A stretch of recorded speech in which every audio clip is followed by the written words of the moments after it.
আমাদের আজকের প্রথম যে কোশ্চেনটা সেটা হলো রাষ্ট্রবিজ্ঞানের জনক কে। রাষ্ট্রবিজ্ঞানের জনক কে?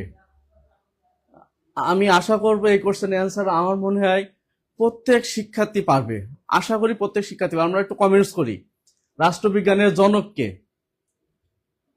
আহ, রোকসানা আক্তার ঘ নাম্বার, রোকসানা আক্তার ঘ নাম্বার, তারপর বৃষ্টি চৌধুরী ডি নাম্বার, উম্মে তোফা একের ঘ নাম্বার। ধন্যবাদ সবাইকে, সবাইকে। তোফা তোফা আপনাকে ধন্যবাদ, বৃষ্টি চৌধুরী ধন্যবাদ, রোকসানা আক্তার ধন্যবাদ। সবার অ্যান্সার সঠিক হয়েছে। Share done, Roksana Akter share done, ধন্যবাদ, অসংখ্য ধন্যবাদ। আচ্ছা, তারপর আব্দুল বারি, অসংখ্য ধন্যবাদ, ঘ নাম্বার অ্যান্সার। হ্যাঁ, তাহলে রাষ্ট্রবিজ্ঞানের জনক কে? রাষ্ট্রবিজ্ঞানের জনক হলো অ্যারিস্টটল। রাষ্ট্রবিজ্ঞানের জনক আমাদের সবার অ্যান্সার ঠিক হয়েছে, সঠিক হয়েছে। এখানে ক নাম্বারে আছে, ক নাম্বার এবং খ নাম্বারে যে দুইজন দার্শনিকের নাম দেওয়া আছে, টমাস হবস এবং জন লক, আমরা জানি তারা দুইজনই আধুনিক রাষ্ট্রচিন্তাবিদ, আধুনিক যুগের রাষ্ট্র চিন্তাবিদ, দার্শনিক। নিচে যে দুইজন আছে প্লেটো এবং অ্যারিস্টটল। প্লেটোর ছাত্র হলো অ্যারিস্টটল, অর্থাৎ অ্যারিস্টটলের আগের দার্শনিক হলো প্লেটো। আমরা এই সংক্ষিপ্ত এই নামটার সাথে হয়তো সবাই পরিচিত আছি, এসপা। প্রাচীন যুগের চারজন দার্শনিককে সংক্ষেপে আমরা এসপা হিসেবে মনে রাখি। এসতে কি? এসতে হলো সক্রেটিস, এসতে সক্রেটিস।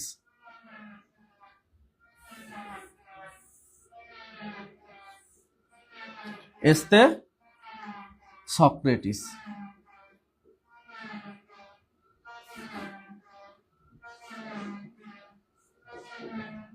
পিতে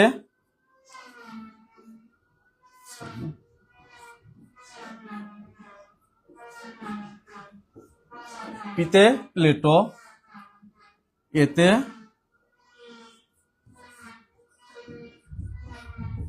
অ্যারিস্টটল, আর এই এতে এখানে দুইটা এ আছে, আলেকজান্ডার।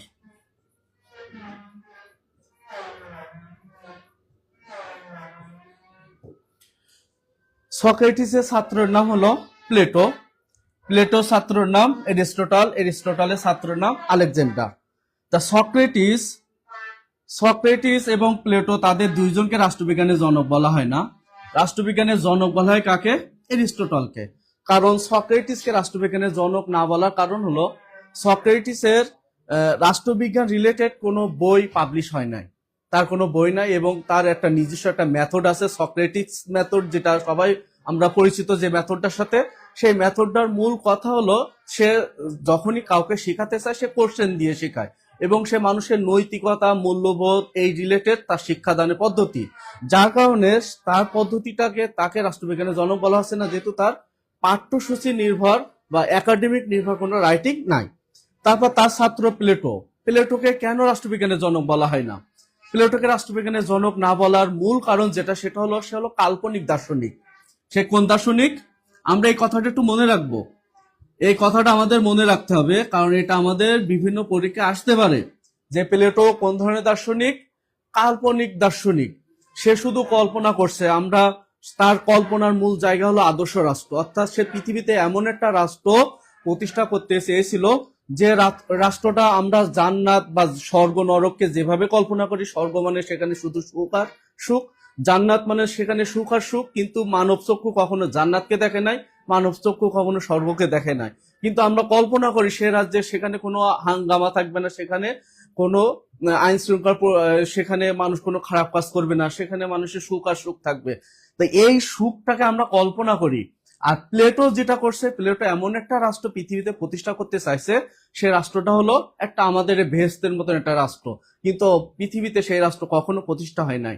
তার এই কল্পনা প্রসূত চিন্তার কারণে তাকেও রাষ্ট্রবিজ্ঞানের জনক বলা হয় না। আর অ্যারিস্টটলকে রাষ্ট্রবিজ্ঞানের জনক বলার মূল কারণ হলো সে 158টি রাষ্ট্রের সংবিধান পর্যালোচনা করে, 158টি রাষ্ট্রের সংবিধান পর্যালোচনা করে সে কি করছে? সে হলো তার দা পলিটিক্স বিখ্যাত গ্রন্থ। আমরা এই তথ্যটা মনে রাখবো, প্রিয় শিক্ষার্থীবৃন্দ, সে কয়টা রাষ্ট্রের সংবিধান পর্যালোচনা করছিল? 158টি রাষ্ট্রের সংবিধান পর্যালোচনা করছে। করে তারপর তার যে বিখ্যাত বই, এরিস্টটলের বিখ্যাত বইয়ের নাম কি? দা পলিটিক্স। এই দা পলিটিক্স গ্রন্থের যে থিওরিগুলো, সরকারের শ্রেণী বিভাগ, তারপর দাসতত্ত্ব, তারপর সেখানে আছে রাষ্ট্র সম্পর্কে তথ্য আছে, সেখানে বিপ্লব নিয়ে তথ্য আছে, প্রত্যেকটা তথ্য তার আলোচ্য বিষয় হলো এই 158টি রাষ্ট্রের সংবিধানকে পর্যালোচনা করে, যার কারণে তাকে কি বলা হয়? আধুনিক রাষ্ট্রবিজ্ঞানের জনক বলা হয়। তাহলে প্রিয় শিক্ষার্থীবৃন্দ, আমরা হবস লক্স এনারা দুইজনই হলো আধুনিক যুগের রাষ্ট্রবিজ্ঞানী, আর রাষ্ট্রবিজ্ঞান শাস্ত্রটা তারও অনেক আগে উৎপত্তি, যার কারণে আমরা আধুনিক দুইটা আগেই বাদ দিলাম, হবস লক। প্লেটো এরিস্টটল থেকে কোনটা হবে? অবশ্যই অ্যান্সার হবে এরিস্টটল। প্লেটো কেন হবে না? প্লেটো হবে না তার কারণ হলো প্লেটো একজন কাল্পনিক দার্শনিক। প্লেটো একজন কাল্পনিক দার্শনিক। আমরা পরবর্তী কোশ্চেনে চলে যাই।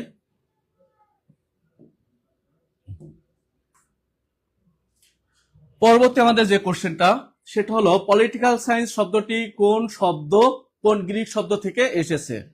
পলিটিক্যাল সায়েন্স শব্দটি কোন গ্রিক শব্দ থেকে এসেছে? আমরা যারা রাষ্ট্রবিজ্ঞানে অনার্স করছি বা অনার্স অলরেডি করা হয়ে গেছে, আমরা সবাই হয়তো এই অ্যান্সারটা জানি। আবার যারা সমাজবিজ্ঞানের অন্যান্য সাবজেক্ট থেকে আমরা অনার্স করছি, বা শুধু সমাজবিজ্ঞান অনুষদের না, আমরা যারা কলা অনুষদ থেকে পড়ছি, বাংলা কিংবা ইংরেজি, আমরা নন মেজরে এটা পড়ে আসছি যে পলিটিক্যাল সায়েন্স। অনেকে আবার ইন্টারমিডিয়েটে আমরা সিভিক্সও পড়ছি, অনেকে আমরা সিভিক্স ইন্টারমিডিয়েটে পরিণতি পড়ে আসছি।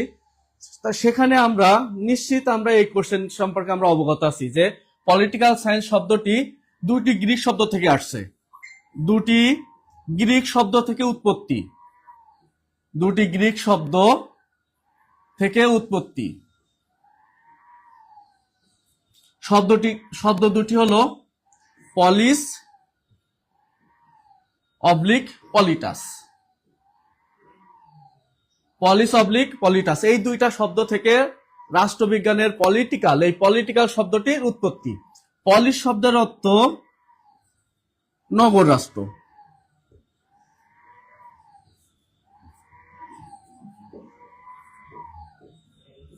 পলিস শব্দের অর্থ কি? নগর রাষ্ট্র। আর পলিটাস শব্দের অর্থ নাগরিক। প্রিয় শিক্ষার্থীবৃন্দ, আমরা শব্দ দুইটার সম্পর্কে পরিচিত হব, আবার শব্দ দুইটার অর্থ জানবো। কারণ আমাদের এখানে পলিশ শব্দ কোন শব্দ থেকে আসছে সেটা আমরা বুঝলাম, পলিশ থেকে আসছে, কিন্তু আমাদের পরীক্ষায় এটাও আসতে পারে যে পলিশ শব্দের অর্থ কি। পলিশ শব্দের অর্থ কি? পলিশ শব্দের অর্থ নগর রাষ্ট্র, আর পলিটাস শব্দের অর্থ নাগরিক। অর্থাৎ পলিটিক্যাল সায়েন্সের অর্থ কি হয়? নগর রাষ্ট্রের নাগরিকদের নিয়ে যে শাস্ত্র আলোচনা করে, নগর রাষ্ট্রের নাগরিকদের নিয়ে যে শাস্ত্র আলোচনা করবে তাকে কি বলা হয়? তাকে বলা হবে পলিটিক্যাল সায়েন্স। তাহলে পলিটিক্যাল সায়েন্স বলতে নগর রাষ্ট্রের নাগরিক। এখন নগর রাষ্ট্র কাকে বলে? প্রিয় শিক্ষার্থীবৃন্দ, আমরা সবাই জানি যে নগরকে, ক্ষুদ্র ক্ষুদ্র নগরকে কেন্দ্র করে প্রাচীন গ্রিস এবং ইতালি সহ অন্যান্য যে সভ্যতার সময়ে যে রাষ্ট্র ব্যবস্থা গড়ে উঠছিল সেটাকে বলা হয় নগর রাষ্ট্র। প্রাচীন গ্রিস, এথেন্স সহ অন্যান্য সভ্যতায় ক্ষুদ্র ক্ষুদ্র নগরকে কেন্দ্র করে যে রাষ্ট্র গড়ে উঠছিল তাকে বলা হয় নগর রাষ্ট্র। অর্থাৎ আজকের দিনে যে কোনো বাংলাদেশের যে কোনো একটা শহরের একটা উপশহর একটা নগর রাষ্ট্র হতে পারে, বিভিন্ন শহরতলিটা নগর রাষ্ট্র হতে পারে, নগরের একটা বাজারও একটা নগর রাষ্ট্র হতে পারে। অর্থাৎ নগর রাষ্ট্র বলতে ক্ষুদ্র ক্ষুদ্র নগরকে কেন্দ্র করে যে রাষ্ট্রটা গড়ে উঠছিল সেটা হলো নগর রাষ্ট্র। আর নাগরিক কাকে বলে সেটা আমরা সবাই জানি, রাষ্ট্রের স্থায়ীভাবে বসবাসকারী, রাষ্ট্রের প্রতি আনুগত্য পোষণকারী, রাষ্ট্রের অধিকার ভোগী এবং রাষ্ট্রপতি কর্তব্য পালনকারী জনসমষ্টি হলো নাগরিক। এ প্রসঙ্গে আমরা পরে আবার আসবো নাগরিক সম্পর্কে। তাহলে নগর রাষ্ট্রের নাগরিকদের নিয়ে যে শাস্ত্র আলোচনা করে তাকে কি বলা হয়? তাকে পলিটিক্যাল সায়েন্স বলা হয়। তাহলে আমরা পলিটাস শব্দের অর্থ জানবো, পলিশ শব্দের অর্থ জানবো। যে শিক্ষার্থীবৃন্দ, তাহলে এখানে অ্যান্সার কোনটা হবে? পলিটিক্যাল সায়েন্স শব্দটি কোন গ্রিক শব্দ থেকে আসছে? পলিশ থেকে আসছে। পলিশ শব্দের অর্থ নগর রাষ্ট্র। মেহেদি হাসান, ধন্যবাদ। মেহেদি হাসান, পলিটাস নাগরিক।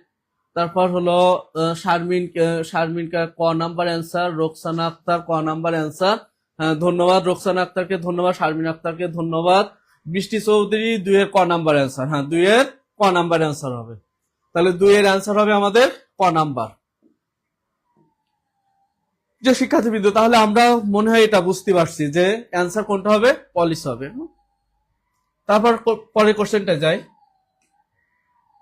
পরের কোশ্চেনটা কি আছে, দা প্রিন্স গ্রন্থের লেখক কে?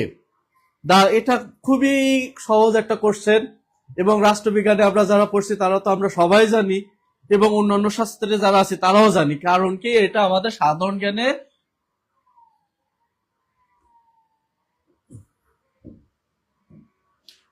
জ্ঞানের বিভিন্ন বিখ্যাত গ্রন্থের মধ্যে এটা আছে, দা প্রিন্স গ্রন্থের লেখককে। আশা করবো এটা আমরা সবাই পারবো। কে কে অ্যান্সার করছে দেখি, একটু কমেন্টস করেন। সবাই সবাই কমেন্টস করেন, কমেন্টস করেন। দা প্রিন্স গ্রন্থের লেখক কে? Thomas Hobbes. টমাস হবসের বইয়ের নাম কি? টমাস হবসের বইয়ের নাম কি? টমাস হবসের বইয়ের নাম হলো লেভিয়াতান।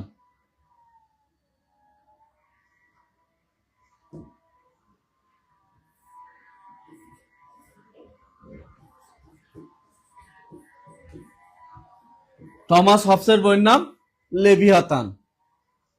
তারপর ম্যাকিয়াভেলির বইয়ের নাম, আচ্ছা ম্যাকিয়াভেলির বইয়ের নামটা পরে বলি। মন্টেস্কুয়ের বইয়ের নাম কি? দা স্পিরিটস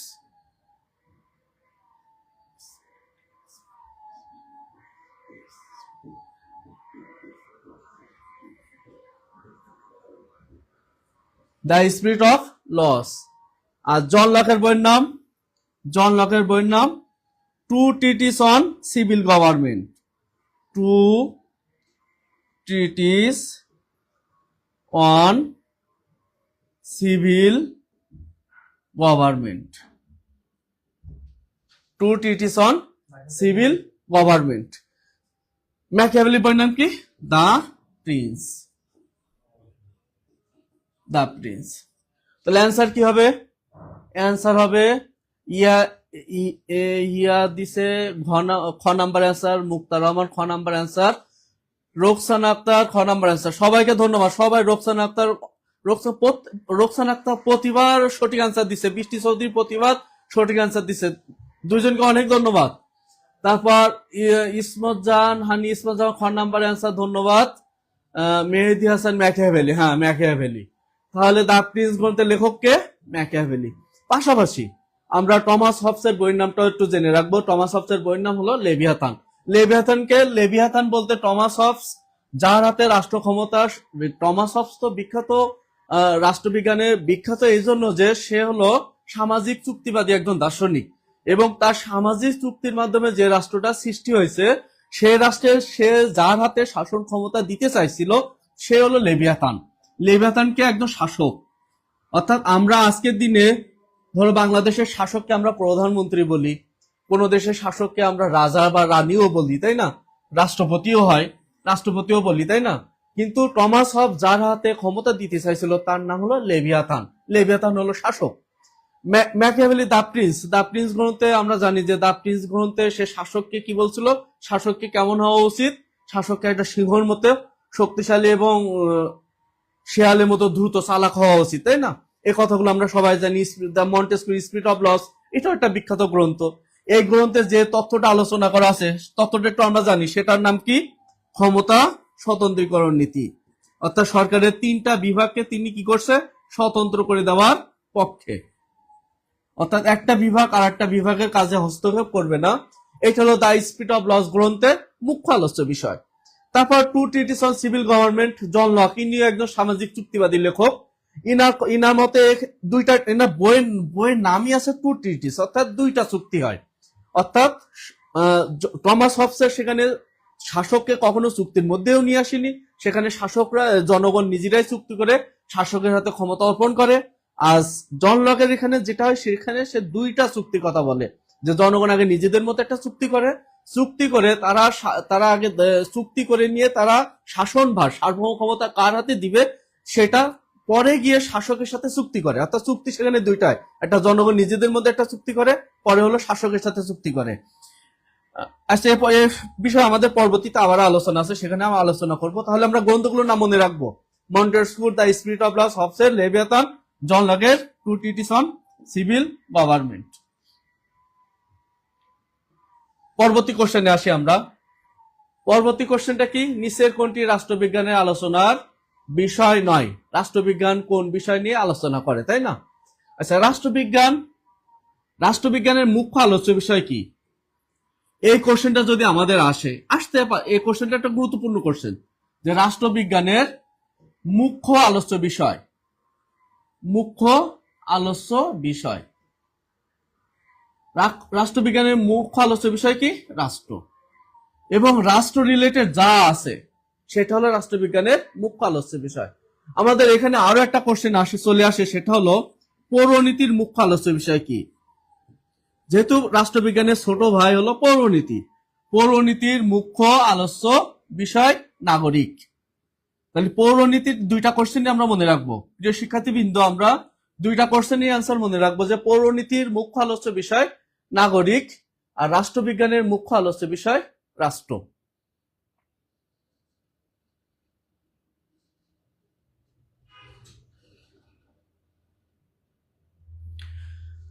তাহলে রাষ্ট্রবিজ্ঞানের মুখ্য আলোচ্য বিষয় যেহেতু রাষ্ট্র, অর্থাৎ রাষ্ট্র রিলেটেড যত বিষয় আছে সেই বিষয়গুলো নিয়ে কে আলোচনা করবে? অবশ্যই রাষ্ট্রবিজ্ঞান আলোচনা করবে। তা রাষ্ট্রবিজ্ঞানের সংজ্ঞাটা যদি আমরা দেখি, রাষ্ট্রবিজ্ঞান হলো সামাজিক বিজ্ঞানের এমন একটি শাখা। কথাটা একটু মনোযোগ দিয়ে শুনবেন। রাষ্ট্রবিজ্ঞান হলো সামাজিক বিজ্ঞানের এমন একটি শাখা, যে শাখায় কি আলোচনা করা হয়? রাষ্ট্র এবং যে শাখায় রাষ্ট্র, জনগণ এবং রাষ্ট্রের রাজনৈতিক যে প্রতিষ্ঠানগুলো আছে সেই প্রতিষ্ঠানগুলো প্রতিষ্ঠানসমূহ এবং রাষ্ট্রের সাথে উক্ত প্রতিষ্ঠানসমূহের সম্পর্ক নিয়ে আলোচনা করে। অর্থাৎ রাষ্ট্র এবং জনগণ এবং রাষ্ট্রীয় প্রতিষ্ঠান, রাষ্ট্রীয় রাজনৈতিক প্রতিষ্ঠান, এই তিনটার আত্মসম্পর্কই হলো রাষ্ট্রবিজ্ঞানের মুখ্য আলোচ্য বিষয়। অর্থাৎ এর মধ্যে কি আসে? তাহলে অবশ্যই রাষ্ট্রবিজ্ঞানের আলোচ্য বিষয়ের মধ্যে কি আসবে? সরকার আসবে। রাষ্ট্রবিজ্ঞানের আলোচনার মধ্যে কি আসবে? আইন আসবে, কারণ জনগণের আচরণ নিয়ন্ত্রণের জন্য আইন প্রয়োজন। সরকার রাষ্ট্র পরিচালনার জন্য যে কর্তৃপক্ষ থাকবে সেটা হলো সরকার। আর আন্তর্জাতিক সম্পর্ক, একটা রাষ্ট্র, পৃথিবীতে কোনো রাষ্ট্র স্বয়ংসম্পূর্ণ না। একটা রাষ্ট্র আন্তর্জাতিক এই জটিল বিশ্বে যদি নিজেকে টিকিয়ে রাখতে চায়, টিকে রাখতে চায় এবং সে যদি একটা বলয় সৃষ্টি করতে চায়, অর্থনৈতিকভাবে স্বাবলম্বী হতে চায়, প্রযুক্তিগত দিক থেকে ডেভেলপ হতে চায়, তাহলে অবশ্যই আন্তর্জাতিক বিশ্বের সাথে তার সম্পর্ক জোরদার করতে হবে। এই সম্পর্ক যদি সে জোরদার না করতে পারে, তাহলে একটা সময় তার অর্থনীতি মুখ থুবড়ে পড়ে যাবে। এই জন্য আন্তর্জাতিক সম্পর্ক কিসে আলোচ্য বিষয় হবে? রাষ্ট্রবিজ্ঞানের আলোচ্য বিষয় হবে। কারণ রাষ্ট্রকে ডেভেলপ করতে গেলে আন্তর্জাতিক সম্পর্ক আমার দরকার। আমি একাই একশো না, আমি একাই একটা রাষ্ট্র পৃথিবীর কোন রাষ্ট্র স্বয়ংসম্পূর্ণ না। তাকে আর একটা রাষ্ট্রের সাথে ব্যবসা বাণিজ্য করতে হবে, তার উদ্বৃত্ত যেটা থাকবে সেটা তাকে রপ্তানি করাই লাগবে, অর্থাৎ তাকে রপ্তানি আমদানি করেই চলতে হবে। এর জন্য কি লাগবে? তার আন্তর্জাতিক সম্পর্ক লাগবে। তাহলে আমাদের রাষ্ট্রবিজ্ঞানের আলোচ্য বিষয় কোনটা না? ব্যক্তিগত ধর্ম বিশ্বাস। অর্থাৎ ব্যক্তি জীবনে রাষ্ট্র কিন্তু ধার্মিক, রাষ্ট্র কিন্তু ধর্ম নিরপেক্ষ। রাষ্ট্র কখনো ধার্মিক না, রাষ্ট্র কখনো কোন ধর্মকে মূল্যায়ন করে না। রাষ্ট্র কোনো আইন তৈরি করতে গেলে কোন ধর্মে কি বলা আছে সেটা সে দেখে না। তার মূল জিনিস হলো সে হলো ব্যক্তি জীবনে আমি ধার্মিক হতে পারি, কিন্তু আমি রাষ্ট্রীয় জীবনে কোনো ধার্মিক না। অর্থাৎ শাসক যে হবে সে ব্যক্তি জীবনে খুবই ধার্মিক হতে পারবে, কিন্তু রাষ্ট্রীয় জীবনে তার ধর্মের কোনো স্থান নেই। এটা হলো আধুনিক যে জাতি রাষ্ট্র আমাদের চলে আসছে ম্যাকিয়াভেলির পর থেকে, তখন থেকে এই ধারণাটা চলে আসছে যে রাষ্ট্রীয় জীবনে রাষ্ট্রে কোনো ধর্ম থাকবে না। তাহলে রাষ্ট্রীয় জীবনে যদি রাষ্ট্রের ধর্ম না থাকে, তাহলে ব্যক্তি ধর্ম বিশ্বাস কি রাষ্ট্রবিজ্ঞানের আলোচ্য বিষয় হবে? রাষ্ট্রবিজ্ঞানে কখনো ব্যক্তিগত ধর্ম বিশ্বাস রাষ্ট্রবিজ্ঞানের আলোচ্য বিষয় হওয়া অসম্ভব। তাহলে অ্যান্সার হবে কোনটা? রাষ্ট্রবিজ্ঞান আলোচ্য বিষয় না, কোনটা? ব্যক্তিগত ধর্ম বিশ্বাস। ব্যক্তিগত দিক থেকে আমি যে ধর্মের হয়, যে মতের হয়, রাষ্ট্রের সেটা দেখার বিষয় না। রাষ্ট্র সেটা কখনো মূল্যায়ন করতেও যায় না, রাষ্ট্র কখনো মূল্যায়ন করেও না। প্রিয় শিক্ষার্থীবৃন্দ, তাহলে আমাদের অ্যান্সার হবে কোনটা? ব্যক্তিগত ধর্ম বিশ্বাস, যেটা রাষ্ট্রবিজ্ঞানের আলোচ্য বিষয় না। আমরা মনে হয় এটা বুঝতে পারছি। প্রিয় শিক্ষার্থীবৃন্দ, তার একটু আলোচনা করি যে সরকার কাকে বলে। সরকার হলো রাষ্ট্র পরিচালনা করার যন্ত্র। রাষ্ট্র রাষ্ট্রকে পরিচালনা করার জন্য একটা যন্ত্র দরকার না, একটা কর্তৃপক্ষ দরকার, তাই না? রাষ্ট্র পরিচালনার যন্ত্র বা কর্তৃপক্ষ, বৈধ কর্তৃপক্ষ। রাষ্ট্র পরিচালনা করার বৈধ কর্তৃপক্ষ বা যন্ত্রকে কি বলা হয়? সরকার বলে। এটা আমরা সবাই জানি যে বৈধ কর্তৃপক্ষ না হলে সেটা সরকার হয় না, সরকার হতে গেলে অবশ্যই বৈধ হওয়া লাগে। তাহলে রাষ্ট্র পরিচালনার যন্ত্র বা বৈধ কর্তৃপক্ষকে সরকার বলা হয়। আর আইন কাকে বলে? আইন হলো রাষ্ট্র কর্তৃক স্বীকৃত, তাই না?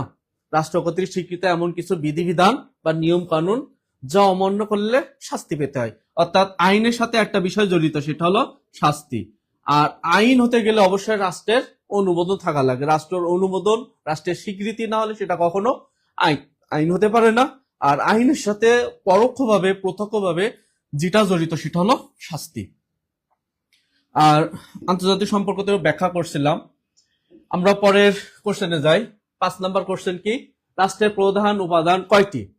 প্রিয় শিক্ষার্থীবৃন্দ, আমরা সবাই জানি এটা, এটা অ্যান্সার করেন তো। রাষ্ট্রের প্রধান উপাদান কয়টি? সবাই কমেন্টস করেন, এটা সবাই কমেন্টস করেন।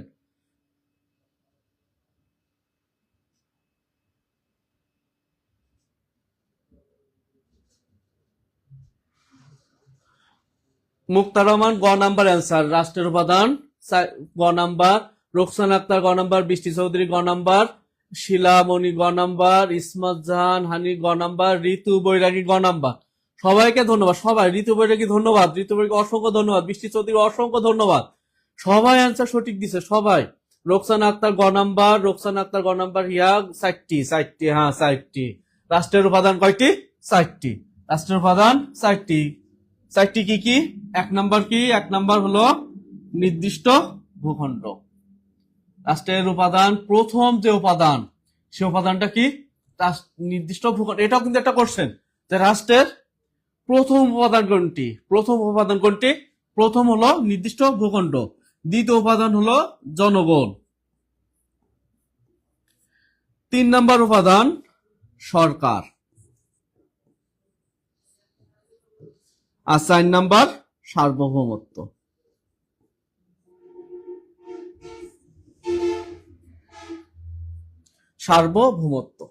এই 4টা উপাদানের সমন্বয়ে রাষ্ট্র গঠিত, তাই না? তাহলে প্রথম উপাদান হলো নির্দিষ্ট ভূখণ্ড। এখান থেকে আরেকটা গুরুত্বপূর্ণ কোশ্চেন আছে আমাদের। এই কোশ্চেনটা বিভিন্ন জায়গায় বিভিন্ন পরীক্ষায় চলে আসতে পারে। সেটা হলো এই 4টা উপাদানের মধ্যে রাষ্ট্রের সবচেয়ে গুরুত্বপূর্ণ উপাদান কোনটি? অর্থাৎ 3টা উপাদান থাকবে, ওই একটা উপাদান যদি না থাকে সেটা রাষ্ট্র হবে না, সেটা একটা অঞ্চল হিসেবে পরিগণিত হবে, কিন্তু সেটা কখনো রাষ্ট্র হিসেবে পরিগণিত হবে না, রাষ্ট্রের মর্যাদা সে লাভ করতে পারবে না। কোন উপাদানটা সেটা? এটা অ্যান্সার করেন তো সবাই। কোন উপাদান? এই 4টার মধ্যে কোন উপাদানটা সবচেয়ে গুরুত্বপূর্ণ, যেটা না থাকলে রাষ্ট্র হয় না? প্রিয় শিক্ষার্থীবৃন্দ, একটা অ্যান্সার করেন সবাই। কোন উপাদানটা না থাকলে, কোন উপাদান না থাকলে রাষ্ট্র হবে না? অ্যান্সার করেন। একটু সবার কাছে প্রত্যাশা করছি, আমি কমেন্টস প্রত্যাশা করছি, একটু কমেন্টস করেন। কোনটা সবচেয়ে গুরুত্বপূর্ণ উপাদান? কোনটি? সার্বভৌমত্ব সবচেয়ে গুরুত্বপূর্ণ। অর্থাৎ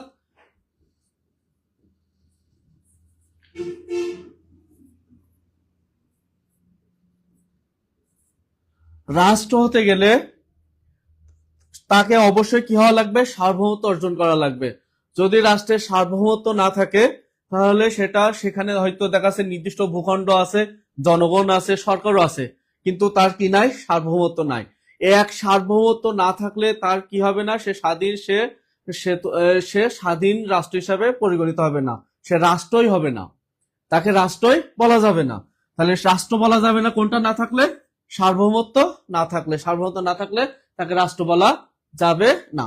তাহলে রাষ্ট্র হতে গেলে সার্বভৌমত্ব লাগে। এখন সার্বভৌমত্ব কাকে বলে? সার্বভৌমত্ব কি জিনিস? সার্বভৌমত্ব একটি অদৃশ্য এবং অবিভাজ্য ক্ষমতা।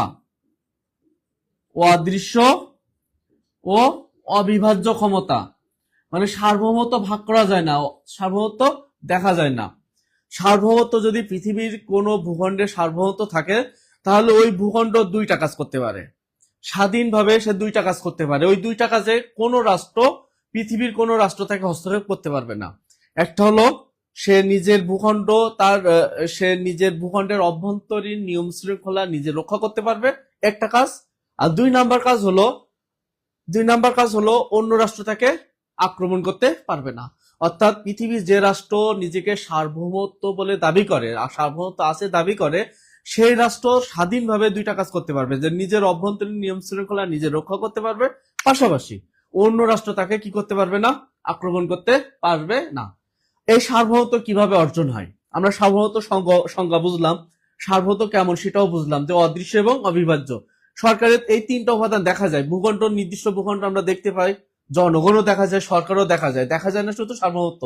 বাংলাদেশ একটা রাষ্ট্র, সার্বভৌম রাষ্ট্র, কিন্তু বাংলাদেশের সার্বভৌমত্ব আছে কিনা সেটা আমরা বুঝবো কিভাবে? সেটা বোঝার জন্য দুইটা জিনিস বললাম, যে এক নম্বর হলো বাংলাদেশের নিয়ম শৃঙ্খলা বাংলাদেশ রক্ষা করতে পারে কিনা স্বাধীনভাবে, আর দুই নম্বর অন্য রাষ্ট্র আমাদের আক্রমণ করতে পারবে কিনা। যদি অন্য রাষ্ট্র আমাদের আক্রমণ করে তাহলে সেটা আন্তর্জাতিক আইনের লঙ্ঘন হয়ে যাবে, কারণ আমি সার্বভৌমত্ব আমার আছে। যদি আমার সার্বভৌমত্ব না থাকতো অন্য রাষ্ট্র আমাকে আক্রমণ করলেও করতে পারতো, কিন্তু যেহেতু আমার সার্বভৌমত্ব আছে এজন্য আমাকে কেউ আক্রমণ করতে পারবে না। এই সার্বভৌমত্ব কিভাবে অর্জন হয়? সার্বভৌমত্ব অর্জনের পূর্ব শর্ত হলো আগে তাকে স্বাধীন বা মুক্ত ভূখণ্ড হওয়া লাগবে, স্বাধীন হওয়া লাগবে আগে। তারপর দুই নাম্বার হলো আন্তর্জাতিক স্বীকৃতি থাকা লাগবে। প্রিয় শিক্ষার্থীবৃন্দ, আমরা একটু বোঝার চেষ্টা করি যে সার্বভৌমত্ব অর্জন হবে তখনই যখন আমি স্বাধীন হব, এক নাম্বার। আর দুই নাম্বার হলো আমাকে অন্যরা স্বাধীন রাষ্ট্র হিসাবে স্বীকৃতি দিবে। এই দুইটা যখন সত্য ফিল আপ হবে তখনই আমি আন্তর্জাতিক বিশ্বে একটি সার্বভৌম রাষ্ট্র হিসাবে পরিচিত হব। তাহলে আমার সার্বভৌমত্ব অর্জন হয় স্বাধীনতার মাধ্যমে, আমার সার্বভৌমত্ব অর্জন হয় আন্তর্জাতিক স্বীকৃতির মাধ্যমে। তাহলে এইটাই হলো গুরুত্বপূর্ণ উপাদান, আমরা সবাই মনে রাখবো এটা, যে সার্বভৌমত্ব হলো রাষ্ট্রের সবচেয়ে গুরুত্বপূর্ণ, সর্বোচ্চ ক্ষমতা হলো সার্বভৌমত্ব। এই সার্বভৌমত্ব, আচ্ছা পরের কোশ্চেনে যাই আমরা।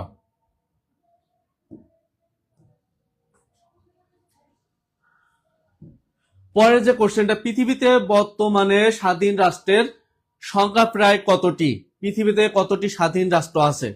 প্রিয় শিক্ষার্থীবৃন্দ, কতটি স্বাধীন রাষ্ট্র আছে পৃথিবীতে? বর্তমানে কতটি স্বাধীন রাষ্ট্র আছে? একটু সবাই অ্যান্সার করি। পৃথিবীতে বর্তমানে স্বাধীন রাষ্ট্রের সংখ্যা কতটি?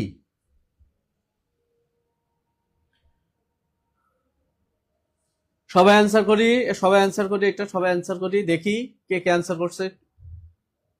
অ্যান্সার কর।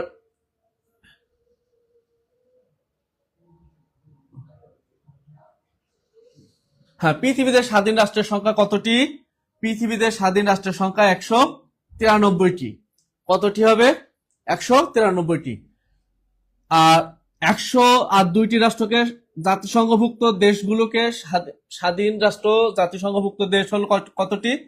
জাতিসংঘভুক্ত দেশ হলো 193টি, অর্থাৎ জাতিসংঘের সাধারণ পরিষদের সদস্য।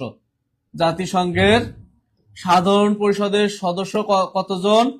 সাধারণ পরিষদের সদস্য 193 সদস্য, 193টি। এই 193টি হলো স্বাধীন রাষ্ট্র। জাতিসংঘের সাধারণ পরিষদের সদস্য সংখ্যা যে কয়টি স্বাধীন রাষ্ট্রের সংখ্যা সেই কয়টি। সেখানে দুইটা, জাতিসংঘের সাধারণ পরিষদের পর্যবেক্ষক মর্যাদা লাভ করছে দুইটা ভূখণ্ড আছে, তারা জাতিসংঘের পর্যবেক্ষক সদস্য হিসেবে পদমর্যাদা লাভ করছে। একটা হলো ফিলিস্তিন, একটা হলো ভ্যাটিকান সিটি। অর্থাৎ এরা দুইজনই, ফিলিস্তিন এবং ভ্যাটিকান সিটিও কি হতে পারে? জাতিসংঘের সাধারণ পরিষদের সদস্য হতে পারে, সম্ভাবনা আছে, তাই না? এই ভ্যাটিকান সিটি। তাহলে আমরা ওই তথ্যের পাশাপাশি আমরা এটাও মনে রাখবো যে জাতিসংঘের পর্যবেক্ষক রাষ্ট্র কয়টি? জাতিসংঘের সাধারণ পরিষদের সদস্য হওয়ার জন্য পর্যবেক্ষক রাষ্ট্র হলো দুইটা, একটা হলো ফিলিস্তিন, একটা হলো ভ্যাটিকান সিটি। এই দুইটা রাষ্ট্র যদি জাতিসংঘের সাধারণ পরিষদের সদস্য হয়ে যায় তখন স্বাধীন রাষ্ট্রের সংখ্যা দাঁড়াবে কয়টি? 195টি। আজ অব্দি এখন আছে কয়টি? 193টি।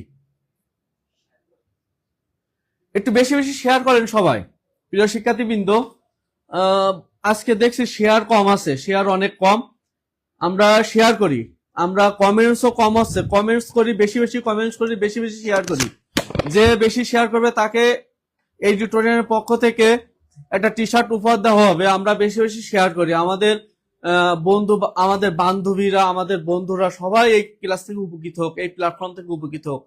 আমরা যদি এই সামাজিক বিজ্ঞানের এই চাকরিটা আমরা স্কুল নিবন্ধনের মাধ্যমে আমরা স্কুল এবং স্কুল পর্যায়ে 2 এই চাকরিটা পেতে চাই এবং আমাদের আপনজনরা যাতে এই চাকরিটা লাভ করতে পারে, তাদের জন্যই এই প্ল্যাটফর্ম এই মহৎ এই কাজটা তারা শুরু করছে। আমরা সবাই বেশি বেশি শেয়ার করি, বেশি বেশি শেয়ার করি। আমরা পরের কোশ্চেনে যাই। পরের কোশ্চেন কি, মানুষ রাজনৈতিক প্রাণী, এটা কে বলেছে? তাই তো, উক্তিটি কার? মানুষ রাজনৈতিক প্রাণী, উক্তিটি কার? উক্তিটি কার? একটু অ্যান্সার করেন, সবাই অ্যান্সার করেন। উক্তিটি কার?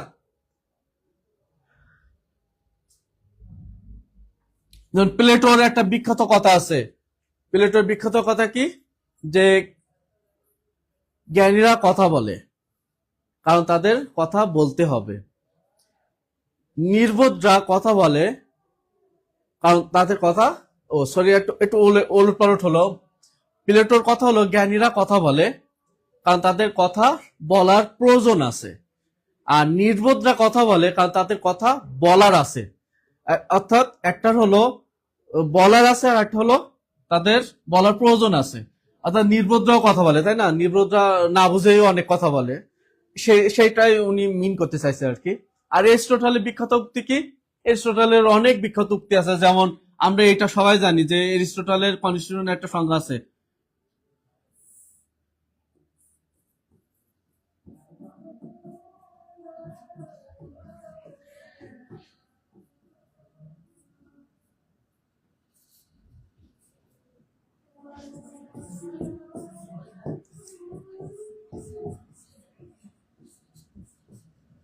Constitution is the way of life that the state has chosen for itself. এটা এর আগে এই যে রিসেন্ট একটা বিসিএস এর এই কোশ্চেনটা চলে আসছিল, রিসেন্ট একটা বিসিএস এই কোশ্চেনটা আসছে যে constitution is the way of life that the state has chosen for itself. উক্তিটি কার? এই কোশ্চেনটা চলে আসছে এই কিছুদিন আগে 47, 48, 49 মধ্যে হবে, যে এই কোশ্চেনটা চলে আসছে যে উক্তিটি কার? উক্তিটি কার? এরিস্টটলের। উক্তিটি কার? এরিস্টটলের। তাহলে এরিস্টটলের উক্তি হলো constitution is the way of life that the state has chosen for itself. আর মানুষ রাজনৈতিক প্রাণী, এই উক্তিটি কার? এই উক্তিটি হলো এরিস্টটলের। তাহলে মানুষ রাজনৈতিক প্রাণী উক্তিটিও কার? এরিস্টটলের। তারপর কনস্টিটিউশনের একটা সংজ্ঞা, বিখ্যাত এই সংজ্ঞা, এই সংজ্ঞাটা আমরা মনে রাখবো। এই সংজ্ঞাটা কার? সংবিধান হলো এমন একটি জীবন পদ্ধতি যা রাষ্ট্র নিজের জন্য পছন্দ করছে। রুশোর একটা বিখ্যাত উক্তি, এটা আমরা সবাই জানি যে man is born free but everywhere he is in chain. প্রিয় শিক্ষার্থী বিন্দু, আমরা একটু খাতায় লিখে নিব, হ্যাঁ, এই বিষয়গুলো একটু আমরা লিখে নিব এগুলো, কারণ এটা বিখ্যাত উক্তি, এই উক্তিগুলো আমাদের মুখস্থ করতে হবে। রুশোর উক্তি কি? রুশোর উক্তি হলো ম্যান ইজ বর্ন ফ্রি, মানুষ স্বাধীনভাবে জন্মায়, তাই না? Man is born free but everywhere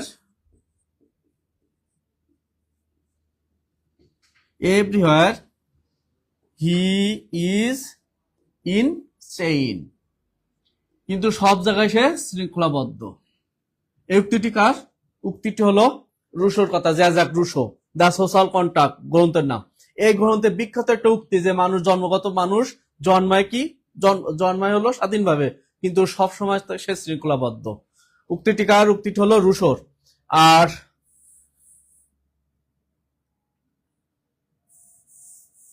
John Stewart মিল সম্পর্কে আমাদের যতটুকু যেটা প্রয়োজন সেটা হলো, জন স্টুয়ার্ট মিল হলো একজন ব্যক্তি স্বাধীনতায় বিশ্বাসী একজন দার্শনিক। ব্যক্তি স্বাধীনতায় বিশ্বাসী, আমরা এটা মনে রাখবো, ব্যক্তি স্বাধীনতায় বিশ্বাসী একজন দার্শনিক। তার বইয়ের নাম হলো অন লিবার্টি, বিখ্যাত গ্রন্থ। আমরা সবাই একটু খাতায় লিখে নিবে এটা, অন লিবার্টি গ্রন্থে ব্যক্তি স্বাধীনতার পক্ষে কথা বলতে যে জন স্টুয়ার্ট মিল যে কথাটা বলছে সেটা হলো, যে কর্ম মানুষকে শৃঙ্খলাবদ্ধ না করে স্বাধীনতা দেয়, সেই কর্মই আমাদের করা উচিত। অর্থাৎ যে কর্ম আমাকে শৃঙ্খলাবদ্ধ না করে আমাকে স্বাধীন হতে উদ্বুদ্ধ করবে সেই কর্ম আমাদের করা উচিত। এই ওয়ান লিবার্টি গ্রন্থে মুখ্য কথা হলো, মূল কথা হলো এটা, যে এমন কাজ করতে হবে আমাদের যে কাজের দ্বারা আমাদের স্বাধীনতায় শৃঙ্খলাবদ্ধ হব না আমরা, কিন্তু আমরা ব্যক্তি স্বাধীনতা অক্ষুণ্ণ থাকবে। এখানে ওয়ান লিবার্টি হবে, ওয়ান লিবার্টি, ওয়ান লিবার্টি বিখ্যাত বইয়ের নাম তার। তাহলে প্লেটোর বইয়ের নাম আমরা সবাই জানি, প্লেটোর বইয়ের নাম দ্য রিপাবলিক। এরিস্টটলের বইয়ের নাম কি? এরিস্টটলের বইয়ের নাম দ্য পলিটিক্স, তাই না? প্লেটোর বইয়ের নাম আমরা এগুলো মনে রাখবো, প্রিয় শিক্ষার্থীবৃন্দ, এগুলো আমরা মনে রাখবো, দ্য রিপাবলিক। এরিস্টটলের বইয়ের নাম দ্য পলিটিক্স, বিখ্যাত বই এগুলো সব। রুশোর বইয়ের নাম সোশ্যাল কন্ট্রাক্ট। আর মিলের বইয়ের নাম কি বললাম? One liberty.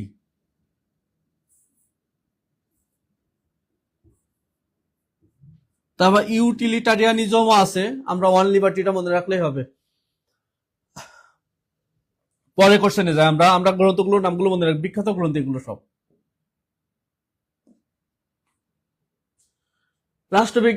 রাষ্ট্রের 3টি বিভাগ, কোশ্চেনটা একটু ভুল আছে, রাষ্ট্রের 3টা বিভাগ না, এটা হবে সরকারের 3টা বিভাগ। হবে কি? সরকারের 3টি বিভাগ। সরকারের 3টা বিভাগ কি কি? সরকারের 3টা বিভাগ অ্যান্সার কত হবে? ক, খ, গ, ঘ। আমরা অন্য কিছু, আমরা শুধু এইগুলো লিখলে হবে। যদি ক অ্যান্সার হয় তাহলে ক, খ অ্যান্সার হলে খ, গ অ্যান্সার হলে গ, ঘ অ্যান্সার হলে ঘ, এগুলো লিখবো। আমরা কমেন্টস করি, শিক্ষার্থীবৃন্দ, আমরা একটু শেয়ার করি, বেশি বেশি শেয়ার করি, কমেন্টস করি, আমরা লাইক দিই, যাতে আমাদের প্রিয়জনদের কাছে পৌঁছা যায় ভিডিওটা। আমরা সবাই যাতে, যে রোকসানা আক্তার আইন বিভাগ, শাসন বিভাগ, বিচার বিভাগ, অনেক অনেক ধন্যবাদ রোকসানা আক্তার সবসময় আগে অ্যান্সার দিচ্ছে। রোকসানা আক্তার অনেক ধন্যবাদ। হ্যাঁ, তাহলে সরকারের বিভাগ কয়টি? সরকারের বিভাগ আরো অ্যান্সার করি আমরা। মুক্তার রহমান সি নাম্বার অ্যান্সার, এটা ভুল হয়ে গেছে। মুক্তার রহমান শিলামণি ক নাম্বার অ্যান্সার। হ্যাঁ, শিলামণি হলো ক নাম্বার অ্যান্সার। ক নাম্বার অ্যান্সার শিলামণি, অসংখ্য ধন্যবাদ। শিলামণি বারবার সঠিক অ্যান্সার দিচ্ছে। রোকসানা আক্তার বারবার সঠিক অ্যান্সার দিচ্ছে। তার মানে আমি যেটা বুঝতে পারি, আমার শিক্ষার্থীবৃন্দদের রাষ্ট্রবিজ্ঞানের বিষয়গুলো তাদের নখদর্পণে আছে। সরকারি বিভাগ কয়টি? সরকারি বিভাগ হলো 3টি। সরকারি বিভাগ আইন বিভাগ, নির্বাহী বিভাগ আর বিচার বিভাগ।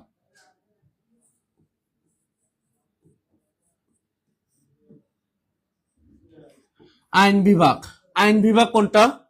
সরকারের যে বিভাগ আইন প্রণয়ন করে যে বিভাগ, সেই বিভাগকে বলা হয় আইন বিভাগ। এখন আইন প্রণয়ন করে কোন বিভাগ? আইন প্রণয়ন করে জাতীয় সংসদ। তাহলে সরকারের আইন বিভাগ কোনটা হবে? আইন বিভাগ হবে জাতীয় সংসদ। তাহলে পৃথিবীর যে দেশে যেখানে জাতীয় সংসদ আছে, পার্লামেন্ট আছে, যে নামই হোক তার, পার্লামেন্ট সবসময়ের জন্য পার্লামেন্ট কোন বিভাগ? আইন বিভাগ। বাংলাদেশের পার্লামেন্টের নাম আমরা বলি জাতীয় সংসদ, এই জন্য আমাদের জাতীয় সংসদ হবে আইন বিভাগ। অর্থাৎ পৃথিবীর যে দেশে যে নামেই পরিচিত হোক না কেন, পার্লামেন্টটাই কি হবে? পার্লামেন্টই হবে আইন বিভাগ। অর্থাৎ পার্লামেন্ট ছাড়া অন্য কোনো বডি কি করতে পারে না? আইন প্রণয়ন করতে পারে না। তাহলে পার্লামেন্টই কি করে? আইন প্রণয়ন করে, এই জন্য পার্লামেন্টকে কি বলা হবে? আইন বিভাগ বলা হয়।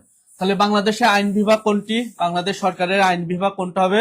বাংলাদেশ সরকারের আইন বিভাগ হবে জাতীয় সংসদ। নির্বাহী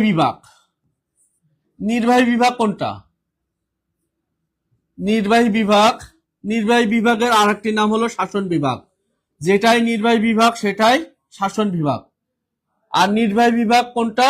নির্বাহী বিভাগ হলো প্রধানমন্ত্রীর নেতৃত্বে যে মন্ত্রিসভা থাকে, প্রধানমন্ত্রীর নেতৃত্বে যে মন্ত্রিসভা থাকবে, প্রধানমন্ত্রীর নেতৃত্বে যে মন্ত্রিসভা থাকবে সেটাই হলো শাসন বিভাগ বা নির্বাহী বিভাগ। তাহলে শাসন বিভাগ, নির্বাহী বিভাগ হলো প্রধানমন্ত্রীর নেতৃত্বে যে মন্ত্রিসভা বা মন্ত্রিপরিষদ, যেটাকে আমরা ইংরেজিতে ক্যাবিনেট বলি, তাই না? এই ক্যাবিনেটে হলো শাসন বিভাগ অথবা নির্বাহী বিভাগ। প্রিয় শিক্ষার্থীবৃন্দ, নির্বাহী বিভাগের প্রধান কে? এই কোশ্চেনটা বিভিন্ন জায়গায় বিভিন্ন পরীক্ষায় আসে যে নির্বাহী বিভাগের প্রধান কে। তো অ্যান্সার করেন তো, নির্বাহী বিভাগের প্রধান কে? এখানে নির্বাহী বিভাগের প্রধান কে হবে? একটু অ্যান্সার করেন। নির্বাহী বিভাগের প্রধান,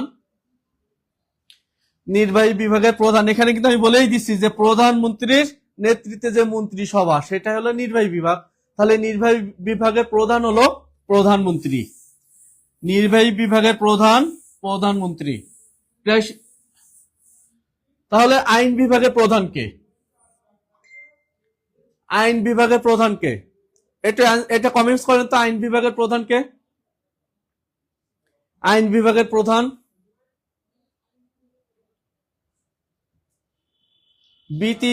বিতি খাতুন, শাসন বিভাগ, ধন্যবাদ। কিয়া কে প্রধানমন্ত্রী, হ্যাঁ প্রধানমন্ত্রী হলো শাসন বিভাগের বা নির্বাহী বিভাগের প্রধান।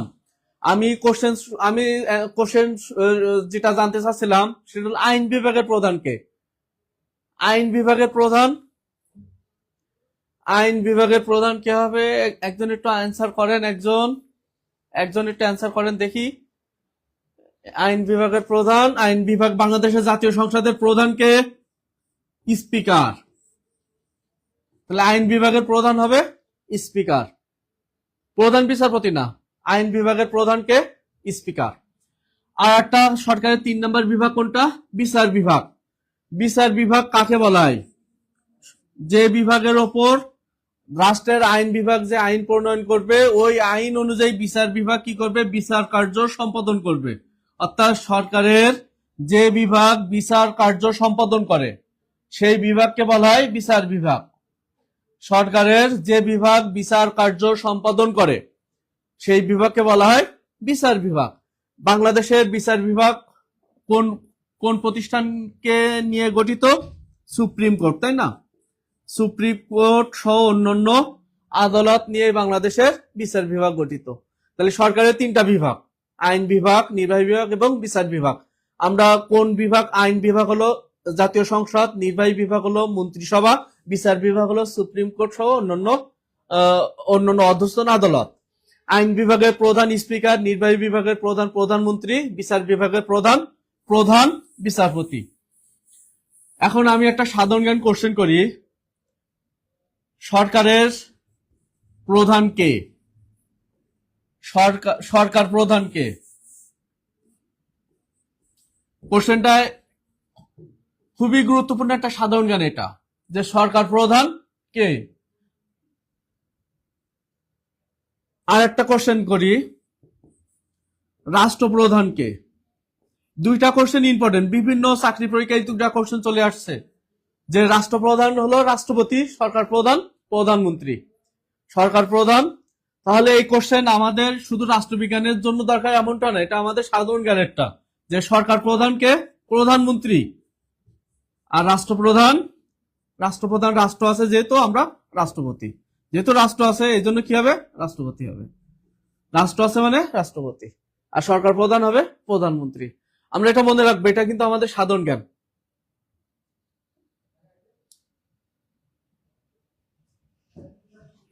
পরের কোশ্চেনে যাই আমরা। 9 নম্বর কোশ্চেন, সোশ্যাল কন্ট্রাক্ট। এইটা আমি এর আগে লিখছি। প্রিয় শিক্ষার্থীবৃন্দ, আমি এটা লিখছি, এটা আপনারা যদি মনোযোগী হন তাহলে আমার জানা মতে এটা আপনারা পারবেন। সোশ্যাল কন্ট্রাক্ট গ্রন্থের রচিয়া থাকে, এটা অ্যান্সার করেন। হ্যাঁ, শিলামণি রাষ্ট্রপতি হবে রাষ্ট্রপ্রধান। বিতি খাতুন প্রধানমন্ত্রী, হ্যাঁ প্রধানমন্ত্রী হবে সরকার প্রধান। এই যে কিয়া সরকারের প্রধানমন্ত্রী। ধন্যবাদ কিয়া, বিতি আক্তার, শিলামণি, সবাইকে অসংখ্য ধন্যবাদ। কাউসার হোসেন, এটা কি আমাদের জেনারেলে লাগবে? এটা জেনারেল সব জায়গায় লাগবে। এটা জেনারেলে লাগবে এটা। এটা রাষ্ট্রবিজ্ঞানের যে আলোচ্য বিষয় সেটা অনেকটা সাধারণ জ্ঞান।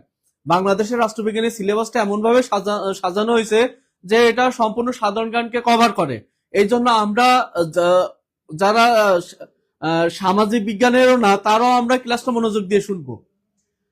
প্রিয় শিক্ষার্থীবৃন্দ, আমরা এমএস আমরা সবাই আমরা যদি এডিটোরিয়ানের এই ক্লাস দ্বারা উপকৃত হতে চাই, আমরা যদি আরো উপকৃত হতে চাই, আমরা কমেন্টসে এমএস এবং জিএস লিখি। এমএস জিএস লিখলে আমরা এই প্ল্যাটফর্মের যে প্যাকেজগুলো আছে প্যাকেজগুলো সম্পর্কে জানতে পারবো এবং আমরা এখানে ভর্তি হয়ে আমরা নিজেদের ক্যারিয়ারকে ডেভেলপ করতে পারবো। প্রিয় শিক্ষার্থীবৃন্দ, আমরা পরে সোশ্যাল কন্টাক্ট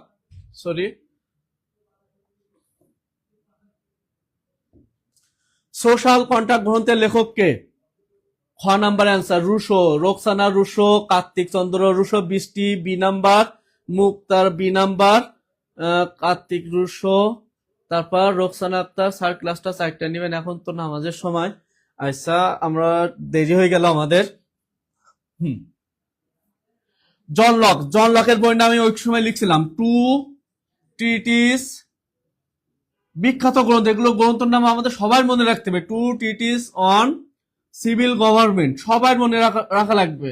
আমরা যারা চাকরি প্রত্যাশী আমাদের সবাই লাগবে এটা, এই গ্রন্থগুলো। রুশোর বইয়ের নাম সোশ্যাল কন্টাক্ট, তাই না? হবসের বইয়ের নাম কি বলছিলাম? আমি আগে একবার লিখছি এটা। হবসের বইয়ের নাম হলো লেভিয়াথান, তাই না? লেভিয়াথান। কার্ল মার্কসের বিখ্যাত বইয়ের নাম Das Capital. Das Capital Karl মার্কসের সমাজতন্ত্র, তাই না? সমাজতন্ত্রের মতবাদ প্রচার করছে ডাস ক্যাপিটাল গ্রন্থ। ক্যাপিটাল ম্যানিফেস্টো আর আছে কি ক্যাপিটাল ম্যানিফেস্টো, দুইটাই মনে রাখবো। Capital manifesto.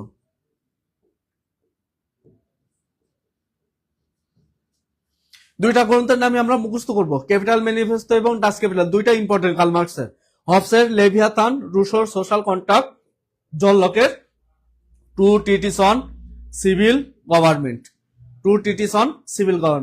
প্রিয় শিক্ষার্থীবৃন্দ, আমরা এই যে গ্রন্থগুলোর নাম লিখছি এগুলো সব কিন্তু ইম্পর্টেন্ট গ্রন্থ। আমরা পরবর্তী কোশ্চেনে যাই।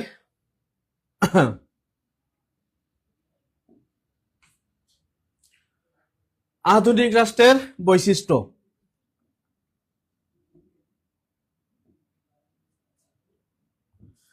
পৃথিবীতে প্রথম প্রাচীন গ্রিসে, আমরা এর আগে নগররাষ্ট্র সম্পর্কে আলোচনা করছিলাম। গ্রিসের যে গ্রিসের যে এথেন্স, স্পার্টা, রোডস, যে রাষ্ট্রগুলোর সম্পর্কে আমরা জানি ওগুলো সব নগররাষ্ট্র, তাই না? ওই নগররাষ্ট্রকে ছোট ছোট নগরকে কেন্দ্র করে যে রাষ্ট্র গড়ে উঠছিল সেই রাষ্ট্রটাকে বলা হয় নগররাষ্ট্র। নগররাষ্ট্রের পরে একটা সময় পৃথিবীতে নগররাষ্ট্র বিলুপ্ত হয়েছে, তাই না? তারপর নিকোলো ম্যাকিয়াভেলির হাত ধরে জাতিরাষ্ট্র ধারণা ডেভেলপ হয় এবং সেই জাতিরাষ্ট্র আজ অব্দি এখনো টিকে আছে। অর্থাৎ নগররাষ্ট্র, আমাদের মাঝ থেকে নগররাষ্ট্র বিলুপ্ত হয়ে গেছে। আর আজকে এক জাতি এক রাষ্ট্র, এই জাতি নির্ভর রাষ্ট্র, বৃহত্তর রাষ্ট্র, জটিল কঠিন রাষ্ট্র, এই রাষ্ট্র ব্যবস্থা এখন চলে আসছে। এই জাতিরাষ্ট্রের ধারার মাধ্যমে আবার জাতিরাষ্ট্র থেকে আধুনিক কল্যাণ রাষ্ট্র চলে আসছে। এই জাতিরাষ্ট্র, কল্যাণ রাষ্ট্র এগুলো সব আধুনিক রাষ্ট্র। আধুনিক রাষ্ট্রের বৈশিষ্ট্য কি? আধুনিক রাষ্ট্র হতে গেলে অবশ্যই কি লাগবে? সার্বভৌমত্ব থাকা লাগবে। রাষ্ট্র হতে গেলে রাষ্ট্রের কি থাকা লাগবে? জনগণ থাকা লাগবে। রাষ্ট্রের জনগণের আচরণ নিয়ন্ত্রণের জন্য কি লাগবে? আইন লাগবে।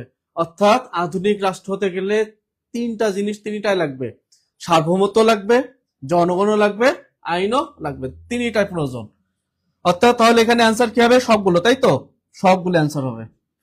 পরের কোশ্চেনে যাই আমরা। পরের কোশ্চেন, রাষ্ট্রের উৎপত্তির কোন তথ্য সামাজিক চুক্তির কথা বলা হয়েছে, তাই না? কিসের কথা বলা হয়েছে? সামাজিক চুক্তির কথা বলা হয়েছে। তো সামাজিক চুক্তি আমরা জানি রাষ্ট্রের উৎপত্তির যে মতবাদ গুলো আছে তার মধ্যে একটি মতবাদ কি? সামাজিক চুক্তি মতবাদ। তো সামাজিক চুক্তি মতবাদ যেহেতু সামাজিক, রাষ্ট্রের উৎপত্তির মতবাদ কি কি? এক নাম্বার হলো ঐশ্বরিক মতবাদ। ঐশ্বরিক মতবাদের মূল কথা হলো রাষ্ট্র ঈশ্বরের সৃষ্টি। 2 নাম্বার মতবাদ হলো শক্তি প্রয়োগ। শক্তি প্রয়োগ মতবাদ। শক্তি প্রয়োগের মতবাদের মূল কথা হলো মাইটি ইজ রাইট। মাইটি ইজ রাইট মানে মাইটি রাইট মানে কি, জোর যার মূল্য তার। অর্থাৎ যার শক্তি আছে সে কি করবে, সে তার যার দুর্বলদেরকে অধীনস্থ করে সে রাষ্ট্র প্রতিষ্ঠা করবে। তারপর সে একটা রাষ্ট্র প্রতিষ্ঠা করলো, তারপর দুর্বল যদি কোনো শাসক থাকে সেই দুর্বল শাসককে পরাস্ত করে তার রাষ্ট্রের আয়তন সে বাড়াবে। তো এইভাবে সাম্রাজ্য বিস্তার করবে। অর্থাৎ অধীনস্থর ওপর ক্ষমতা প্রয়োগ করে দুঃসবল সবসময়ের জন্য রাষ্ট্র প্রতিষ্ঠা করে।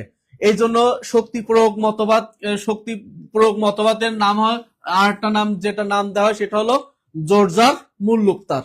তা যার জোর আছে সেই হলো রাষ্ট্র প্রতিষ্ঠা করতে পারবে। এটা হলো শক্তি প্রয়োগ। এর মতবাদের আবার বিখ্যাত বিখ্যাত দার্শনিক আছে যে শক্তি প্রয়োগ, নিকোলো ম্যাকিয়াভেলি শক্তি, সেও বিশ্বাস করে যে শক্তি প্রয়োগের মাধ্যমে রাষ্ট্রের সৃষ্টি। তারপর লিকক, ডেভিড হিউম, নিকোলো ম্যাকিয়াভেলির মতন দার্শনিকরা তারা শক্তি প্রয়োগকে রাষ্ট্র উৎপত্তি হিসেবে মনে করে তারা। 3 নম্বর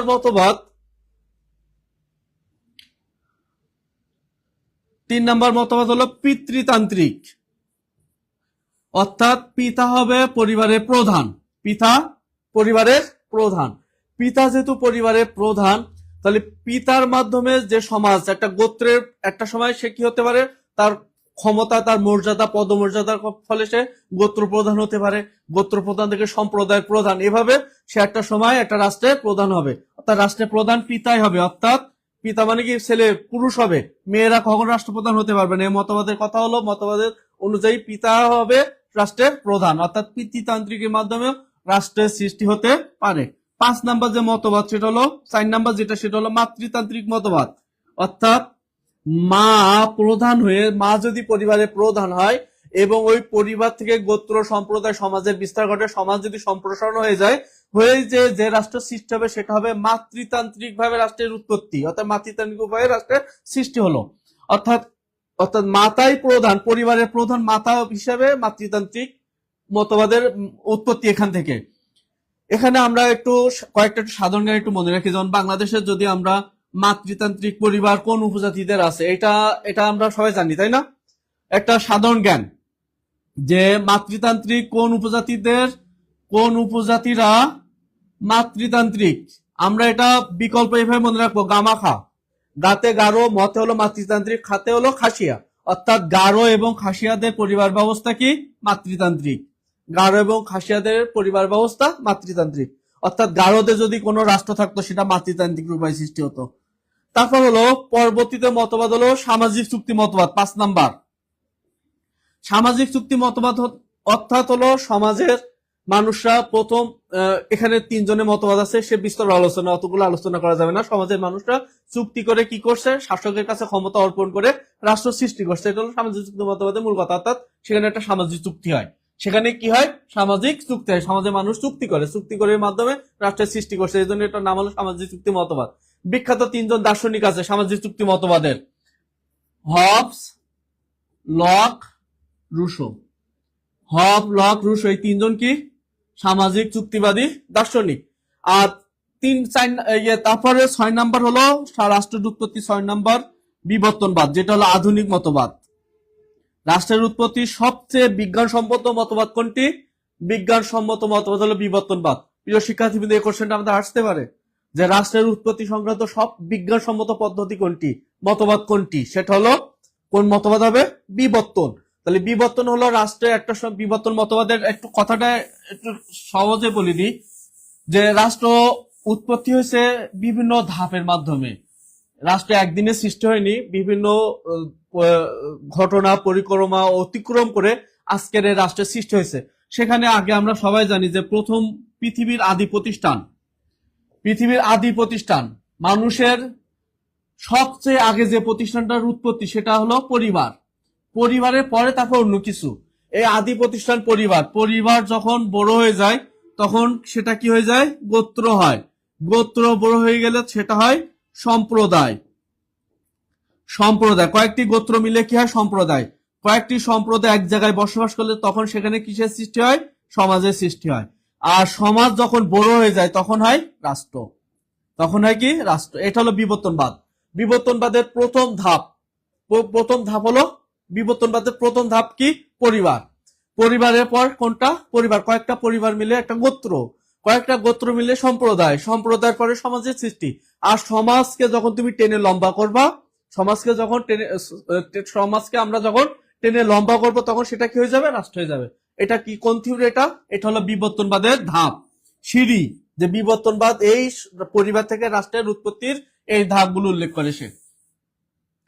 আচ্ছা, আমরা মনে হয় চারটা, এখানে আমরা রাষ্ট্র উৎপত্তি সংক্রান্ত 6টা পদ্ধতি, 6টা মতবাদ, 6টা মতবাদই জানলাম।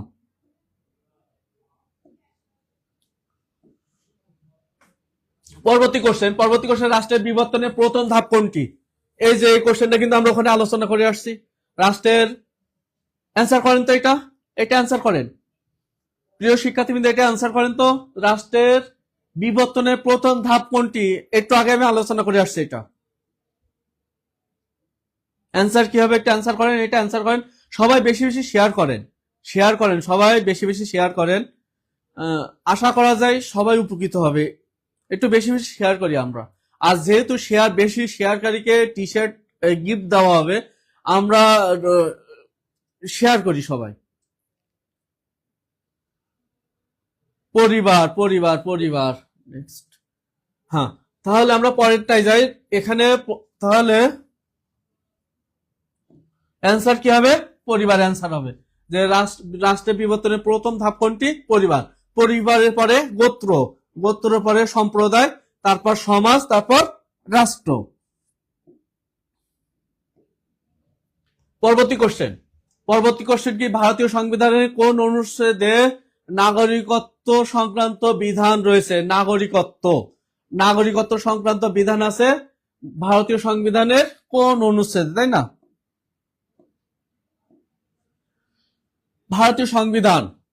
ভারতীয় সংবিধান সম্পর্কে আমরা সাধারণ জ্ঞান জানি। ভারতীয় সংবিধান হলো পৃথিবীর বৃহত্তম সংবিধান। পৃথিবীর বৃহত্তম সংবিধান কোন দেশের? পৃথিবীর বৃহত্তম সংবিধান ভারতের সংবিধান হলো বৃহত্তম সংবিধান। সেখানে 365টা ধারা আছে, 365টা ধারা, সেখানে 20টা অধ্যায়ে বিভক্ত। ভারতীয় সংবিধান গৃহীত হয় কবে? 1951 সাল। এগুলো সাধারণ জ্ঞান, কিন্তু এগুলো সাধারণ। 26 নভেম্বর 1951 সালের 26 নভেম্বর গৃহীত হয়। ভারতীয় সংবিধান কার্যকর হয় কবে? 1952 সালে 26 জানুয়ারি। এখানে একটা গুরুত্বপূর্ণ একটা কোশ্চেন রয়ে গেছে। কোশ্চেনটা হলো ভারতের প্রজাতন্ত্র দিবস কবে? প্রজাতন্ত্র দিবস কবে? এই 26 জানুয়ারি, যেদিন ভারতের সংবিধান কার্যকর করা হয়, ওই দিনকে ভারত তাদের প্রজাতন্ত্র দিবস হিসাবে পালন করে। অর্থাৎ ভারতের প্রজাতন্ত্র দিবস হলো ভারতের সংবিধান কার্যকরের সাথে জড়িত যেদিন। অর্থাৎ ভারতের সংবিধান কার্যকর হয় কবে? 1952 সালের 26 জানুয়ারি। ওই 26 জানুয়ারি হলো প্রজাতন্ত্র দিবস। প্রিয় শিক্ষার্থীবৃন্দ, এগুলো কিন্তু সাধারণ জ্ঞান, এগুলো বিভিন্ন চাকরি পরীক্ষায় চলে আসছে। এই যে ভারতের প্রজাতন্ত্র দিবস কবে? 26 জানুয়ারি। ভারতের সংবিধান কার্যকর হয় কবে? 26 জানুয়ারি। আর পৃথিবীর বৃহত্তম সংবিধান কাদের? এটা একটা এটাও বিভিন্ন চাকরি পরীক্ষায় আসছে। এটা কি হবে? বৃহত্তম সংবিধান ভারতের সংবিধান। প্রিয় শিক্ষার্থীবৃন্দ, যেহেতু বৃহত্তম সংবিধানটা আমরা জানলাম, সবচেয়ে ক্ষুদ্রতম সংবিধান কাদের? এটা একটু জানি। ক্ষুদ্রতম সংবিধান ইউএসএ, তাই না? মার্কিন যুক্তরাষ্ট্রের সংবিধান হলো পৃথিবীর সবচেয়ে ছোট সংবিধান। বড় একটা রাষ্ট্র, 51টি অঙ্গরাজ্য নিয়ে একটা রাষ্ট্র গঠিত, সেই রাষ্ট্রের সংবিধান হলো ছোট, তাই না? ছোট সংবিধান। এখন আমাদের কোশ্চেনটা কি ছিল? ভারতের কোন সংবিধান নাগরিকত্ব নিয়ে আছে কত? 5 থেকে 11 নম্বর অনুচ্ছেদ। 5 থেকে 11 নম্বর অনুচ্ছেদে কি আছে? নাগরিকত্ব কাকে বলে আমরা জানি। বাংলাদেশের সংবিধানের নাগরিকত্ব কত নম্বর অনুচ্ছেদ? বাংলাদেশের সংবিধানের নাগরিকত্ব কত নম্বর? বাংলাদেশের সংবিধানের 6 নম্বর অনুচ্ছেদ। বাংলাদেশের সংবিধানের 6 নম্বর অনুচ্ছেদে আছে জাতি হিসেবে আমরা বাঙালি আর নাগরিক হিসেবে আমরা বাংলাদেশি। এই কথাটা বাংলাদেশ সংবিধানের 6 নম্বর অনুচ্ছেদে আছে। অর্থাৎ বাংলাদেশ আসলে 6 নম্বর অনুচ্ছেদ, আর ভারত আসলে 5 থেকে 11 নম্বর অনুচ্ছেদ। এটা হবে অ্যান্সার। পরবর্তী কোশ্চেনে যাই।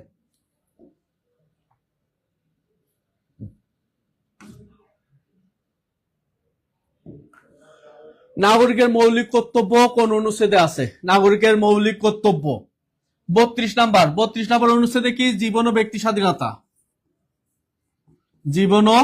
বাংলাদেশের সংবিধানের অনুচ্ছেদগুলো জীবন ও ব্যক্তি স্বাধীনতা। এই যে জন স্টুয়ার্ট মিলের যে কথা বলছিলাম, ব্যক্তি স্বাধীনতাবাদী দার্শনিক, এই জন স্টুয়ার্ট মিলের যে কথাটা, যে সেই ব্যক্তি স্বাধীনতা আমার সংবিধানেও আছে।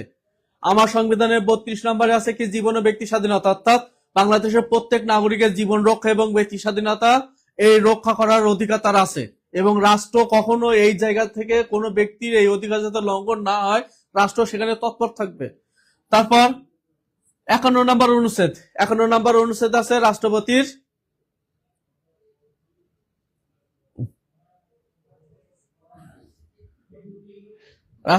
অপসারণ, রাষ্ট্রপতির 51 নম্বর অভিশংসন অথবা অভিশংসন হতে পারে। রাষ্ট্রপতি অভিশংসন, এটা হলো 51 নম্বর। 14 নম্বর হলো কৃষক এবং শ্রমিক মুক্তি।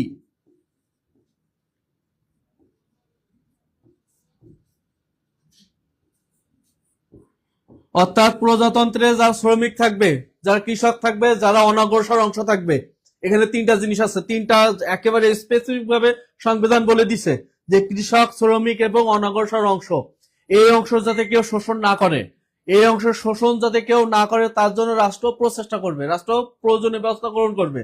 কৃষক, শ্রমিক এবং অনগ্রসর অংশে যাতে শোষণ কেউ না করতে পারে, সেটা হলো 14 নম্বর। আর 21 নম্বরে কি আছে? আমাদের নাগরিকের এবং আমার নাগরিক এবং যারা সরকারি কর্মকর্তা, সরকারি কর্মচারী, তাদের কর্তব্য সম্পর্কে আছে। সরকারি কর্মচারী এবং নাগরিকদের কর্তব্য, এটা আছে 21 নম্বর অনুচ্ছেদ। দুই শ্রেণীর নাগরিক, যারা নাগরিকের কর্তব্য আছে, পাশাপাশি কার কর্তব্য আছে? সরকারি কর্মচারী কর্তব্য আছে। তাহলে এটা কোন অনুচ্ছেদে আছে? এটা হলো 21 নম্বর অনুচ্ছেদ। কত নম্বর অনুচ্ছেদ? 21 নম্বর। রাষ্ট্রপতির দায় মুক্তি। আচ্ছা, এটা রাষ্ট্রপতির দায় মুক্তি 51 নম্বর হবে। রাষ্ট্রপতির দায় মুক্তি, রাষ্ট্রপতির দায় মুক্তি হবে। ধন্যবাদ জান্নাতুল ফেরদৌস, অসংখ্য ধন্যবাদ। রাষ্ট্রপতির দায় মুক্তি হবে 51 নম্বর অনুচ্ছেদ। তাহলে 21 নম্বর অনুচ্ছেদে কি আছে? 21 নম্বর অনুচ্ছেদে 2টা শ্রেণীর নাগরিকদের কর্তব্য আর সরকারি কর্মচারীদের কর্তব্য, এই বিষয়টা আছে আমাদের 21 নম্বরে। প্রজাতন্ত্রে যারা সরকারি কর্মচারী, তাদের কর্তব্য কি? তাদের কর্তব্য হলো সব সময় প্রজাতন্ত্রের নাগরিকদের সেবা করা। তাদের মূল কর্তব্য হলো কি? সব সময়ের জন্য সেবা। জনগণ যারা আছে, আমরা যারা সার্বভৌমতার মালিক, যারা এই সার্বভৌমতার মালিকদের কি করতে হবে? সেবা করতে হবে। কারা করবে? প্রজাতন্ত্রের কর্মচারীরা এই কাজটা করবে। আর আমরা যারা সাধারণ নাগরিক, আমাদের কর্তব্য কি? আমাদের সংবিধান অনুযায়ী যদি বলি, আমাদের 1 নম্বর কর্তব্য হলো আমাদের সংবিধান এবং আইন মেনে চলতে হবে। সংবিধান ও আইন মান্য করা 1 নম্বর কর্তব্য। নাগরিক হিসেবে বাংলাদেশের প্রত্যেক নাগরিকের কর্তব্য হলো সংবিধান এবং আইন মান্য করা। 2 নম্বর, আমাদের যদি 2 নম্বর সংবিধান অনুযায়ী বলি, 2 নম্বর আমাদের যেটা কর্তব্য সেটা হলো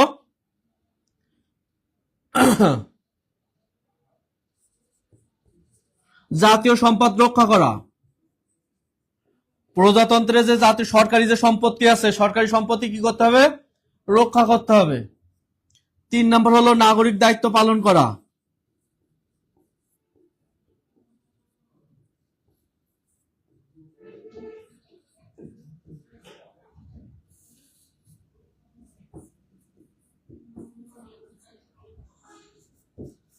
নাগরিক দায়িত্ব পালন, এটা হলো আমার 3 নাম্বার, তাহলে সংবিধান এবং আইন মেনে চলতে হবে আমাদের, জাতীয় সম্পদ রক্ষা করতে হবে, নাগরিক দায়িত্ব পালন করতে হবে। এটা হলো প্রত্যেক নাগরিকের মৌলিক দায়িত্ব। এই 20 নাম্বারের মৌলিক দায়িত্বের আগে, তার আগে আবার 20 নাম্বার যে অনুচ্ছেদ, সেখানে আবার আছে অধিকার। সেখানে কি আছে? অধিকার। কারণ কর্তব্যের আগে কি দরকার? অধিকার দরকার।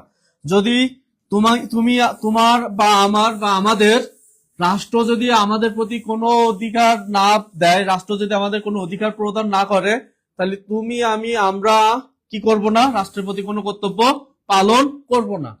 তাহলে কর্তব্যর আগে কর্তব্যর পূর্ব শর্ত, এটা একটা গুরুত্বপূর্ণ কোশ্চেন। কর্তব্যর পূর্ব শর্ত কি?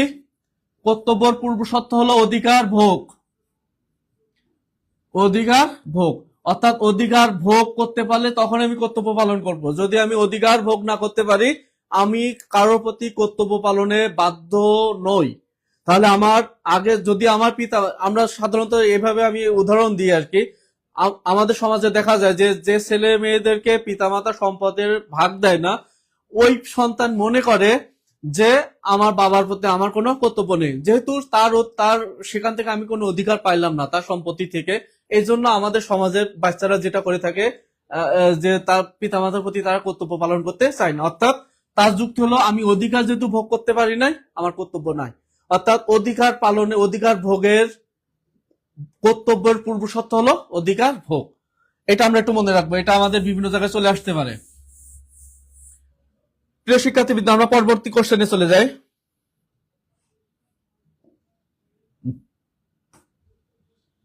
পরবর্তী কোশ্চেন, নাগরিকত্বের কোন ধরন বাংলাদেশে প্রযোজ্য? নাগরিকত্ব। আচ্ছা, নাগরিকত্ব এটা তো খুব বিশাল একটা বিষয়। এই বিষয়টা বোঝানো খুবই স্বল্প সময়ের মধ্যে বোঝানো খুবই কঠিন। এটা বোঝানো খুবই কঠিন হয়ে যাবে। এটা অ্যান্সার কি হবে? আগে অ্যান্সারটা নি কমেন্টস, সবাই একটু কমেন্টস করে এটা এই কোশ্চেনটা আমরা অ্যান্সার করতে পারবো যে নাগরিকত্বের কোন ধরন বাংলাদেশে বিদ্যমান। সবাই তো এটা অ্যান্সার করি। কার্তিক চন্দ্র আইনের দৃষ্টিতে সমান 14 নম্বর। না, এটা ভুল কথা, এটা না।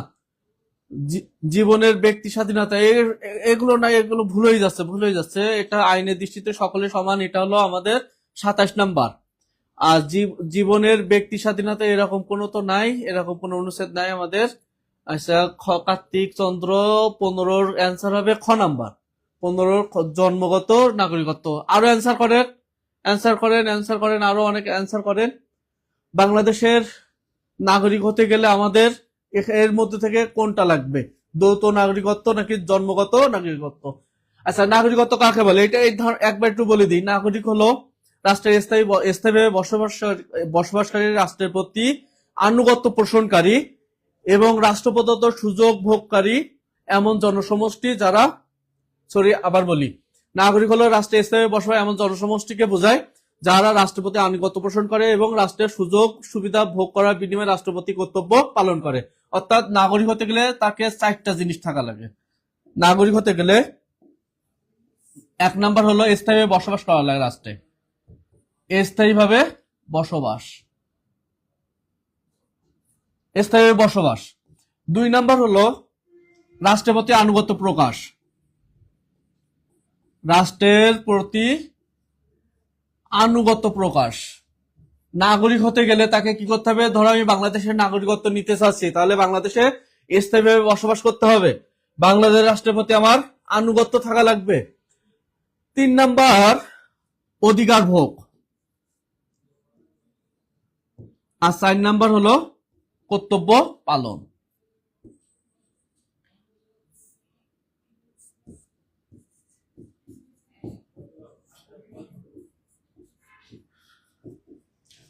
এখানেও আমরা নাগরিকের এ জায়গায় দেখছি যে অধিকার ভোগ আগে, পরে কি কর্তব্য পালন। অর্থাৎ নাগরিক হতে গেলে 4টা জিনিস, অর্থাৎ তাকে রাষ্ট্রে স্থায়ীভাবে বসবাস করতে হবে, রাষ্ট্রের প্রতি আনুগত্য থাকা লাগবে, রাষ্ট্র প্রদত্ত সুযোগ সুবিধা ভোগ করতে হবে, এই সুযোগ সুবিধা ভোগের বিনিময়ে তাকে কর্তব্য পালন করতে হবে।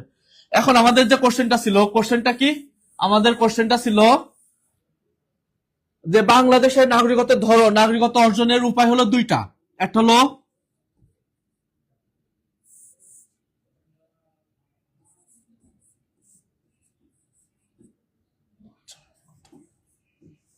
একটা হলো জন্মগত, একটা হলো অর্জনগত। এই দুই ভাবে নাগরিকত্ব অর্জন হয়। জন্মগতের দুইটা, জন্মগতর ভিত্তিতে এখানে আছে দুইটা আছে।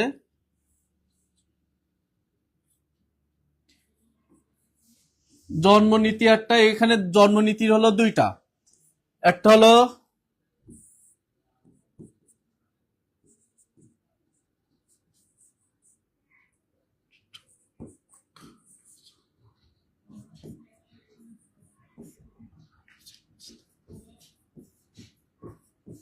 এই আলোচনা করতে গেলে অবশ্যই দেরি হয়ে যাবে।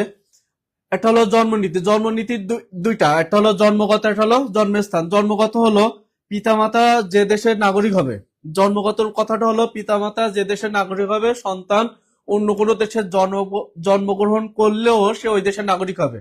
যেমন আমি এবং আমার ওয়াইফ, আমরা দুইজন বাংলাদেশি। আমার সন্তান যদি ভারতেও জন্মগ্রহণ করে বা অন্য কোনো দেশে জন্মগ্রহণ করে, আমার সন্তান কি হবে? আমার সন্তান বাংলাদেশি হিসেবে পরিচিত হবে। কেন বাংলাদেশি পরিচিত হবে? কারণ হলো আমরা দুইজনই বাংলাদেশের নাগরিক।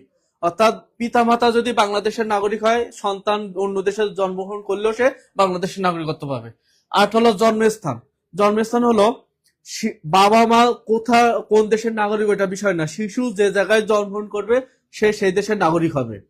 শিশু যে দেশে জন্মগ্রহণ করবে সে সেই দেশের নাগরিক হবে। ধরো আমার সন্তান যদি আমেরিকায় জন্মগ্রহণ করে, তাহলে আমি বাংলাদেশি হতে পারি, আমার ওয়াইফ বাংলাদেশি হতে পারে, কিন্তু আমার শিশু, আমার বাচ্চা যেহেতু আমেরিকায় জন্মগ্রহণ করছে, সে কার নাগরিকত্ব পাবে? মার্কিন যুক্তরাষ্ট্রের বা আমেরিকার নাগরিকত্ব পাবে, যুক্তরাষ্ট্রের নাগরিকত্ব পাবে। তাহলে যুক্তরাষ্ট্রের নাগরিকত্ব পাইতে গেলে তাদের যে সত্য হলো তাদের সন্তানটা তাদের দেশে, শিশু তার দেশে জন্মগ্রহণ করা লাগবে। এই নীতি আমাদের দেশে প্রযোজ্য না, এটা আমাদের দেশে নেই। আমাদের দেশে এটা আছে। আমাদের দেশে কি আছে? পিতামাতা বাংলাদেশি হলে শিশু যে জায়গায় জন্মগ্রহণ করুক না কেন সে কি পাবে? সে বাংলাদেশের নাগরিকত্ব পাবে। তাহলে আমাদের অ্যান্সার কোনটা হবে? জন্মগত নাগরিকত্ব। এইটা হলো আমাদের দেশে চালু আছে। জন্মস্থানটা আমাদের দেশে চালু নেই। এটা হলো যুক্তরাষ্ট্রে, কানাডা, যুক্তরাষ্ট্র, কানাডা, ওদের দেশে এটা প্রচলিত জন্মস্থান নীতি। আর অর্জনটা আজকে আলোচনা করলাম না, অন্য কোনো দিন যদি সুযোগ হয় সেদিন আলোচনা করব। আমরা পরবর্তী কোশ্চেনে যাই। 16 নাম্বার, সার্বভৌমত্বের ধারণা কোন বিষয়ের সঙ্গে জড়িত? সার্বভৌমত্বের ধারণা, এটা আমরা এর আগে আলোচনা করছি। সার্বভৌমত্ব না থাকলে কি থাকে না? সার্বভৌমত্ব না থাকলে রাষ্ট্র থাকে না। রাষ্ট্রের সবচেয়ে গুরুত্বপূর্ণ উপাদান কোনটি? রাষ্ট্রের গুরুত্বপূর্ণ উপাদান হলো সার্বভৌমত্ব। তাহলে সার্বভৌমত্ব কোন বিষয়ের সাথে জড়িত? সার্বভৌমত্ব অবশ্যই রাষ্ট্রের সাথে জড়িত। সার্বভৌমত্ব থাকলে রাষ্ট্র আছে, সার্বভৌমত্ব না থাকলে রাষ্ট্র নাই। রাষ্ট্র নাই। সার্বভৌমত্ব থাকলে রাষ্ট্র আছে, সার্বভৌমত্ব না থাকলে রাষ্ট্র নাই। রাষ্ট্রের সর্বোচ্চ ক্ষমতা, রাষ্ট্রের সর্বোচ্চ ক্ষমতা কার? রাষ্ট্রের সর্বোচ্চ ক্ষমতা হলো সার্বভৌমত্ব। রাষ্ট্রের সর্বোচ্চ ক্ষমতা হলো সার্বভৌমত্ব। কথা হলো পরবর্তী, আমি এখানে আমার একটা কোশ্চেন, সেটা হলো সার্বভৌমত্বের মালিক কে? প্রিয় শিক্ষার্থীবৃন্দ এটা অ্যান্সার করেন তো, মালিক কে? সার্বভৌমত্বের মালিক কে? সার্বভৌমত্বের মালিক 16 নাম্বার, ক নাম্বার আনসার? হ্যাঁ 16 নাম্বার। কার্তিক ধন্যবাদ। শিলামণি ধন্যবাদ, অসংখ্য ধন্যবাদ, সবাই অসংখ্য ধন্যবাদ। হ্যাঁ, যে কোশ্চেনটা বলছিলাম সেটা হলো যে সার্বভৌমত্বের ধারণা কোন বিষয়ের সাথে জড়িত? আসমান নিশি বি নাম্বার অ্যান্সার, ধন্যবাদ আসমান নিশি। হ্যাঁ, কোশ্চেনটা কি বলছিলাম? সার্বভৌমত্বের মালিক কে? আমরা ইসলামের দৃষ্টিতে যদি বলি সার্বভৌমত্বের মালিক হলো আল্লাহ, তাই তো? কিন্তু আমরা গণতন্ত্রের দৃষ্টিকোণ থেকে যদি বলি তাহলে সার্বভৌমত্বের মালিক কে হবে? সার্বভৌমত্বের মালিক হলো জনগণ। হ্যাঁ, আর সার্বভৌমত্ব ক্ষমতার প্রয়োগ করে কে? জনগণ তো নিজে প্রয়োগ করে না ক্ষমতা। এই ক্ষমতাটা প্রয়োগ করে কে? জনগণ কি করে? 5 বছর পর পর নির্বাচন হয়, নির্বাচনের মাধ্যমে সে যে কর্তৃপক্ষটা নির্বাচিত হয় সেই কর্তৃপক্ষের হাতে সার্বভৌম ক্ষমতাটা অর্পণ করে। আর সেই কর্তৃপক্ষকে কি বলা হয়? সরকার। অর্থাৎ সার্বভৌম ক্ষমতা প্রয়োগ করে সরকার, আর মালিক হলো জনগণ। আমরা এই দুইটা জিনিস মনে রাখবো, যে সার্বক্ষমতা কখনো জনগণ সার্বক্ষমতা প্রয়োগ করতে পারে না।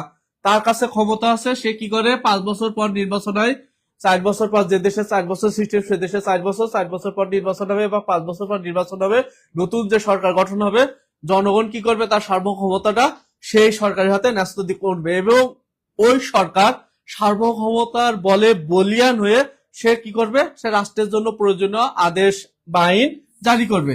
এই জন্য জন অস্টিনের একটা বিখ্যাত উক্তি আছে, প্রিয় শিক্ষার্থীবৃন্দ, জন অস্টিনের বিখ্যাত উক্তি কি? সার্বভৌমত্বের আদেশী আইন। সার্বভৌমত্বের আদেশী আইন, এটা আমরা মনে রাখবো। এটা হলো আমাদের বিভিন্ন পরীক্ষা আসতে পারে, আদেশ ই আইন, অর্থাৎ সার্বভৌমত্ব যা আদেশ করবে, সার্বভৌমত্ব যা আদেশ করবে সেটাই আইন। এটা কার কথা? এটা হলো অস্টিন, জন অস্টিনের কথা, জন অস্টিন। এই যে সার্বভৌমত্ব আদেশ করলো, মানে কে আদেশ করে? কে? সরকার। আদেশ কে করে? সরকার, তাই না? তাহলে সরকারের আদেশী আইন, সরকারের আদেশী আইন, এটা হলো জন অস্টিনের কথা। প্রিয় শিক্ষার্থীবৃন্দ, তাহলে আমরা সার্বভৌমত্বের সাথে রাষ্ট্র জড়িত, আর সার্বভৌম ক্ষমতা থাকে জনগণের হাতে, আর জনগণ কি করে? সেই ক্ষমতাটা সরকারের কাছে অর্পণ করে। পরের কোশ্চেন, রাষ্ট্র গঠনের প্রথম ধাপ কোনটি? এই কোশ্চেন আমরা আলোচনা করে আসছি। প্রথম ধাপ কোনটি? নির্দিষ্ট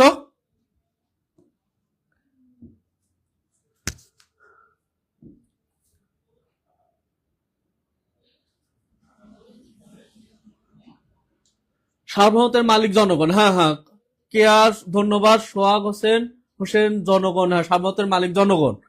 আর প্রয়োগকারী প্রয়োগকারী সরকার বলবো আমরা। প্রয়োগকারী কাকে বলবো? সরকার। আর সরকার যা রাষ্ট্র তাই, হ্যাঁ, সরকার যে রাষ্ট্র সে।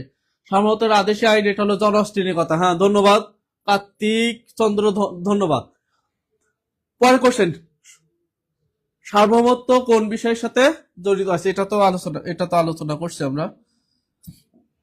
পরের কোশ্চেন হলো রাষ্ট্র গঠনের প্রধান উপাদান কোনটি হবে? এটা অ্যান্সার করেন। প্রথম উপাদান কোনটি? প্রথম উপাদান আমরা রাষ্ট্র গঠনের 4টা উপাদান। প্রথম আমরা কি লিখছিলাম? নির্দিষ্ট ভূখণ্ড। অর্থাৎ প্রথম উপাদান কোনটি? প্রথম উপাদান হলো নির্দিষ্ট ভূখণ্ড। দ্বিতীয় উপাদান জনগণ, 3 নম্বর উপাদান। তাহলে প্রথম উপাদান হলো ভূখণ্ড, জনসমষ্টি হলো দ্বিতীয়, সরকার হলো তৃতীয়, আর না, সার্বভৌমত্ব সেনাবাহিনী কোনো উপাদান না। চতুর্থ উপাদান হলো সার্বভৌমত্ব, তাই না? প্রিয় শিক্ষার্থীবৃন্দ, আমাদের আজকের এই 17টা কোশ্চেন ছিল। আমরা 17টা কোশ্চেন আলোচনা করছি, দীর্ঘ ক্লাস নেওয়া হয়ে গেছে। আশা করি ক্লাসটা ভালো লাগছে সবাই। তবে ক্লাসটা কেমন হয়েছে সবাই কমেন্টসে একটু লিখে দেবেন যে ক্লাসটা কেমন হয়েছে। আর আমরা সবাই বেশি বেশি শেয়ার করব, কমেন্টস করব, বেশি বেশি শেয়ার করে সবার কাছে পৌঁছায় দিই, আমাদের আত্মীয় স্বজন বন্ধু বান্ধব সবার কাছে পৌঁছায় দিই আমরা। আর আমরা এই প্ল্যাটফর্মের সাথে যুক্ত থাকি। এই প্ল্যাটফর্ম আমাদের অনেক সুযোগ দিছে। এখানে নিবন্ধনের তারপর 10 থেকে 20তম গ্রেডের, তারপর all job math foundation course আছে, 19তম নিবন্ধনের সাবজেক্টিভ কোর্স আছে, ইউনিয়ন, যেমন আজকে আমরা যেটা নিলাম সাবজেক্টিভের একটা ক্লাস নিলাম। তারপর এখানে ইউনিয়ন সমাজকর্মী কোর্স আছে। টাকার পরিমাণ রেগুলার প্রাইসটা অনেক বেশি, কিন্তু এখানে একটা ছাড় চলতেছে, যে ছাড়ের কারণে 1400 প্রায় 50% ছাড়, 50%, কোনোটা 50%-এর চেয়েও কম। 2000 টাকা কোর্স ফিসের জায়গায় 650 টাকা, অর্থাৎ এখানে অনেক কম আছে। যেমন 19তম নিবন্ধনে সেখানে আমাদের 100টির ওপর লাইভ ক্লাস হবে। এই 100টা লাইভ ক্লাসে 100টি লাইভ ক্লাস,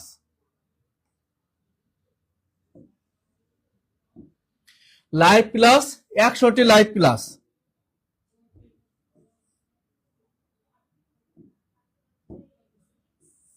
100টির ওপর লাইভ ক্লাস, 100টি লাইভ ক্লাসের পাশাপাশি আবার এক্সট্রা ক্লাস 15টার বেশি, প্রশ্ন ব্যাংক, অর্থাৎ আমরা যে কোশ্চেনের সলিউশনও করি এখানে, প্রশ্ন ব্যাংক সব সলিউশন সলভ ক্লাস হবে। আবার এক্সাম হবে কয়টি? 100টি। 4টি আবার বইও দেওয়া হবে। অর্থাৎ অনেক সুযোগ সুবিধা দেওয়া আছে। কোর্স ফি 3500 টাকা, এখানে রাখা আছে কত? 1499 টাকা, তাই না? প্রিয় শিক্ষার্থীবৃন্দ, সবগুলো করছে এখানে। তারপর 20তম গ্রেড, এখানেও 100টির ওপর ক্লাস, 15টি প্লাস এক্সট্রা ক্লাস, 20টার বেশি সলভ ক্লাস, 100টির বেশি এক্সাম, অর্থাৎ একই। এখানেও 3500 টাকা রাখা আছে কত? 1499 টাকা। আমরা কমেন্টসে এমএস এবং জিএস লিখে দেয়, জিএস লিখলে আমরা কর্তৃপক্ষ যোগাযোগ করবে। তারপর অল জব ম্যাথ, যদি কেউ ম্যাথ ফাউন্ডেশনে, যে ম্যাথে কারোর দুর্বলতা থাকতে পারে, আমরা যদি ম্যাথ ফাউন্ডেশন কোর্সটা করতে চাই, সেখানে আমরা ওপর লাইভ ক্লাস পাবো, এক্সট্রা ক্লাস 15টা পাবো, আবার সলভ ক্লাস পাবো। অর্থাৎ আমাদের এখানে অনেকগুলো সুযোগ সুবিধা রাখা হয়েছে। 2000 টাকার জায়গায় 650 টাকা। দেখেন এখানে কত টাকা না, 650 টাকা। 650 টাকা আমরা মোবাইলে এমবি এমবি এমবি পড়লে আমাদের হয়ে যায়। আমরা ভিডিও দেখে 650 টাকা আমরা খরচ করি। সেখানে আমি ম্যাথ ফাউন্ডেশন কোর্সটা কমপ্লিট করতে পারবো মাত্র 650 টাকায়। মাত্র 650 টাকায় ম্যাথ ফাউন্ডেশন কোর্স কমপ্লিট হচ্ছে। আমরা এটা সবাই আমরা এই কোর্সে যুক্ত হব। তারপর নিবন্ধনে যে সাবজেক্টিভ, নিবন্ধনে তো এখন সাবজেক্টের অনেক মার্কস সাবজেক্টের। আমরা এই কোর্সটায় যুক্ত হলে আমরা সাবজেক্টের থেকে যে আমরা দূরে সরে আসি, আমরা সাবজেক্টের প্র্যাকটিসটা আমাদের হয়ে যাবে। আমরা এই সাবজেক্টিভ কোর্সটা কমপ্লিট করলে আমাদের সাবজেক্টের যে সমস্যাগুলো আছে, এই যে ক্লাসগুলো নেওয়া হচ্ছে সাবজেক্টের ক্লাসের, ইনশাল্লাহ আশা করা যায় সেটা আমাদের সলভ হয়ে যাবে। এখানে তো অনেকগুলো ক্লাস, পরীক্ষা ক্লাস, আবার ওই এক্সট্রা ক্লাসও নেওয়া হচ্ছে। 2000 টাকা কোর্স ফি, সেখানে 50% ছাড়ে, সেখানে হলো 1099 টাকা রাখা হচ্ছে, অর্থাৎ প্রায় 50% ছাড়। তারপর ইউনিয়ন সমাজকর্মী, যেটা এখানে সবচেয়ে বেশি, তার মানে সমাজ সেবায় সবচেয়ে বেশি অ্যাপ্লিকেশন করা হয়েছে ইউনিয়ন সমাজকর্মী, এবং এটা এইচএসসি পাশের। এখানে কতগুলো ক্লাস, এখানে অনেকগুলো ক্লাস পরীক্ষা, আবার বইও দেওয়া হবে, এখানে একটি বইও দেওয়া হবে। তাহলে এখানে রাখা হচ্ছে মাত্র 999 টাকা। প্রিয় শিক্ষার্থীবৃন্দ, আমরা সবাই এই কোর্সগুলোতে যুক্ত হই। আর আজকের ক্লাসটা সবার কেমন লাগছে একটু আপনারা যদি রিভিউটা দেন, পরবর্তী ক্লাস নিতে আরো উৎসাহী হব। আর আপনাদের থেকে উৎসাহ পাইলে আরো ভালোভাবে ক্লাস নিতে পারবো, আরো বেশি বেশি ক্লাস আপলোড করা সম্ভব হবে। আর বেশি বেশি শেয়ার করবেন। আর অবশ্যই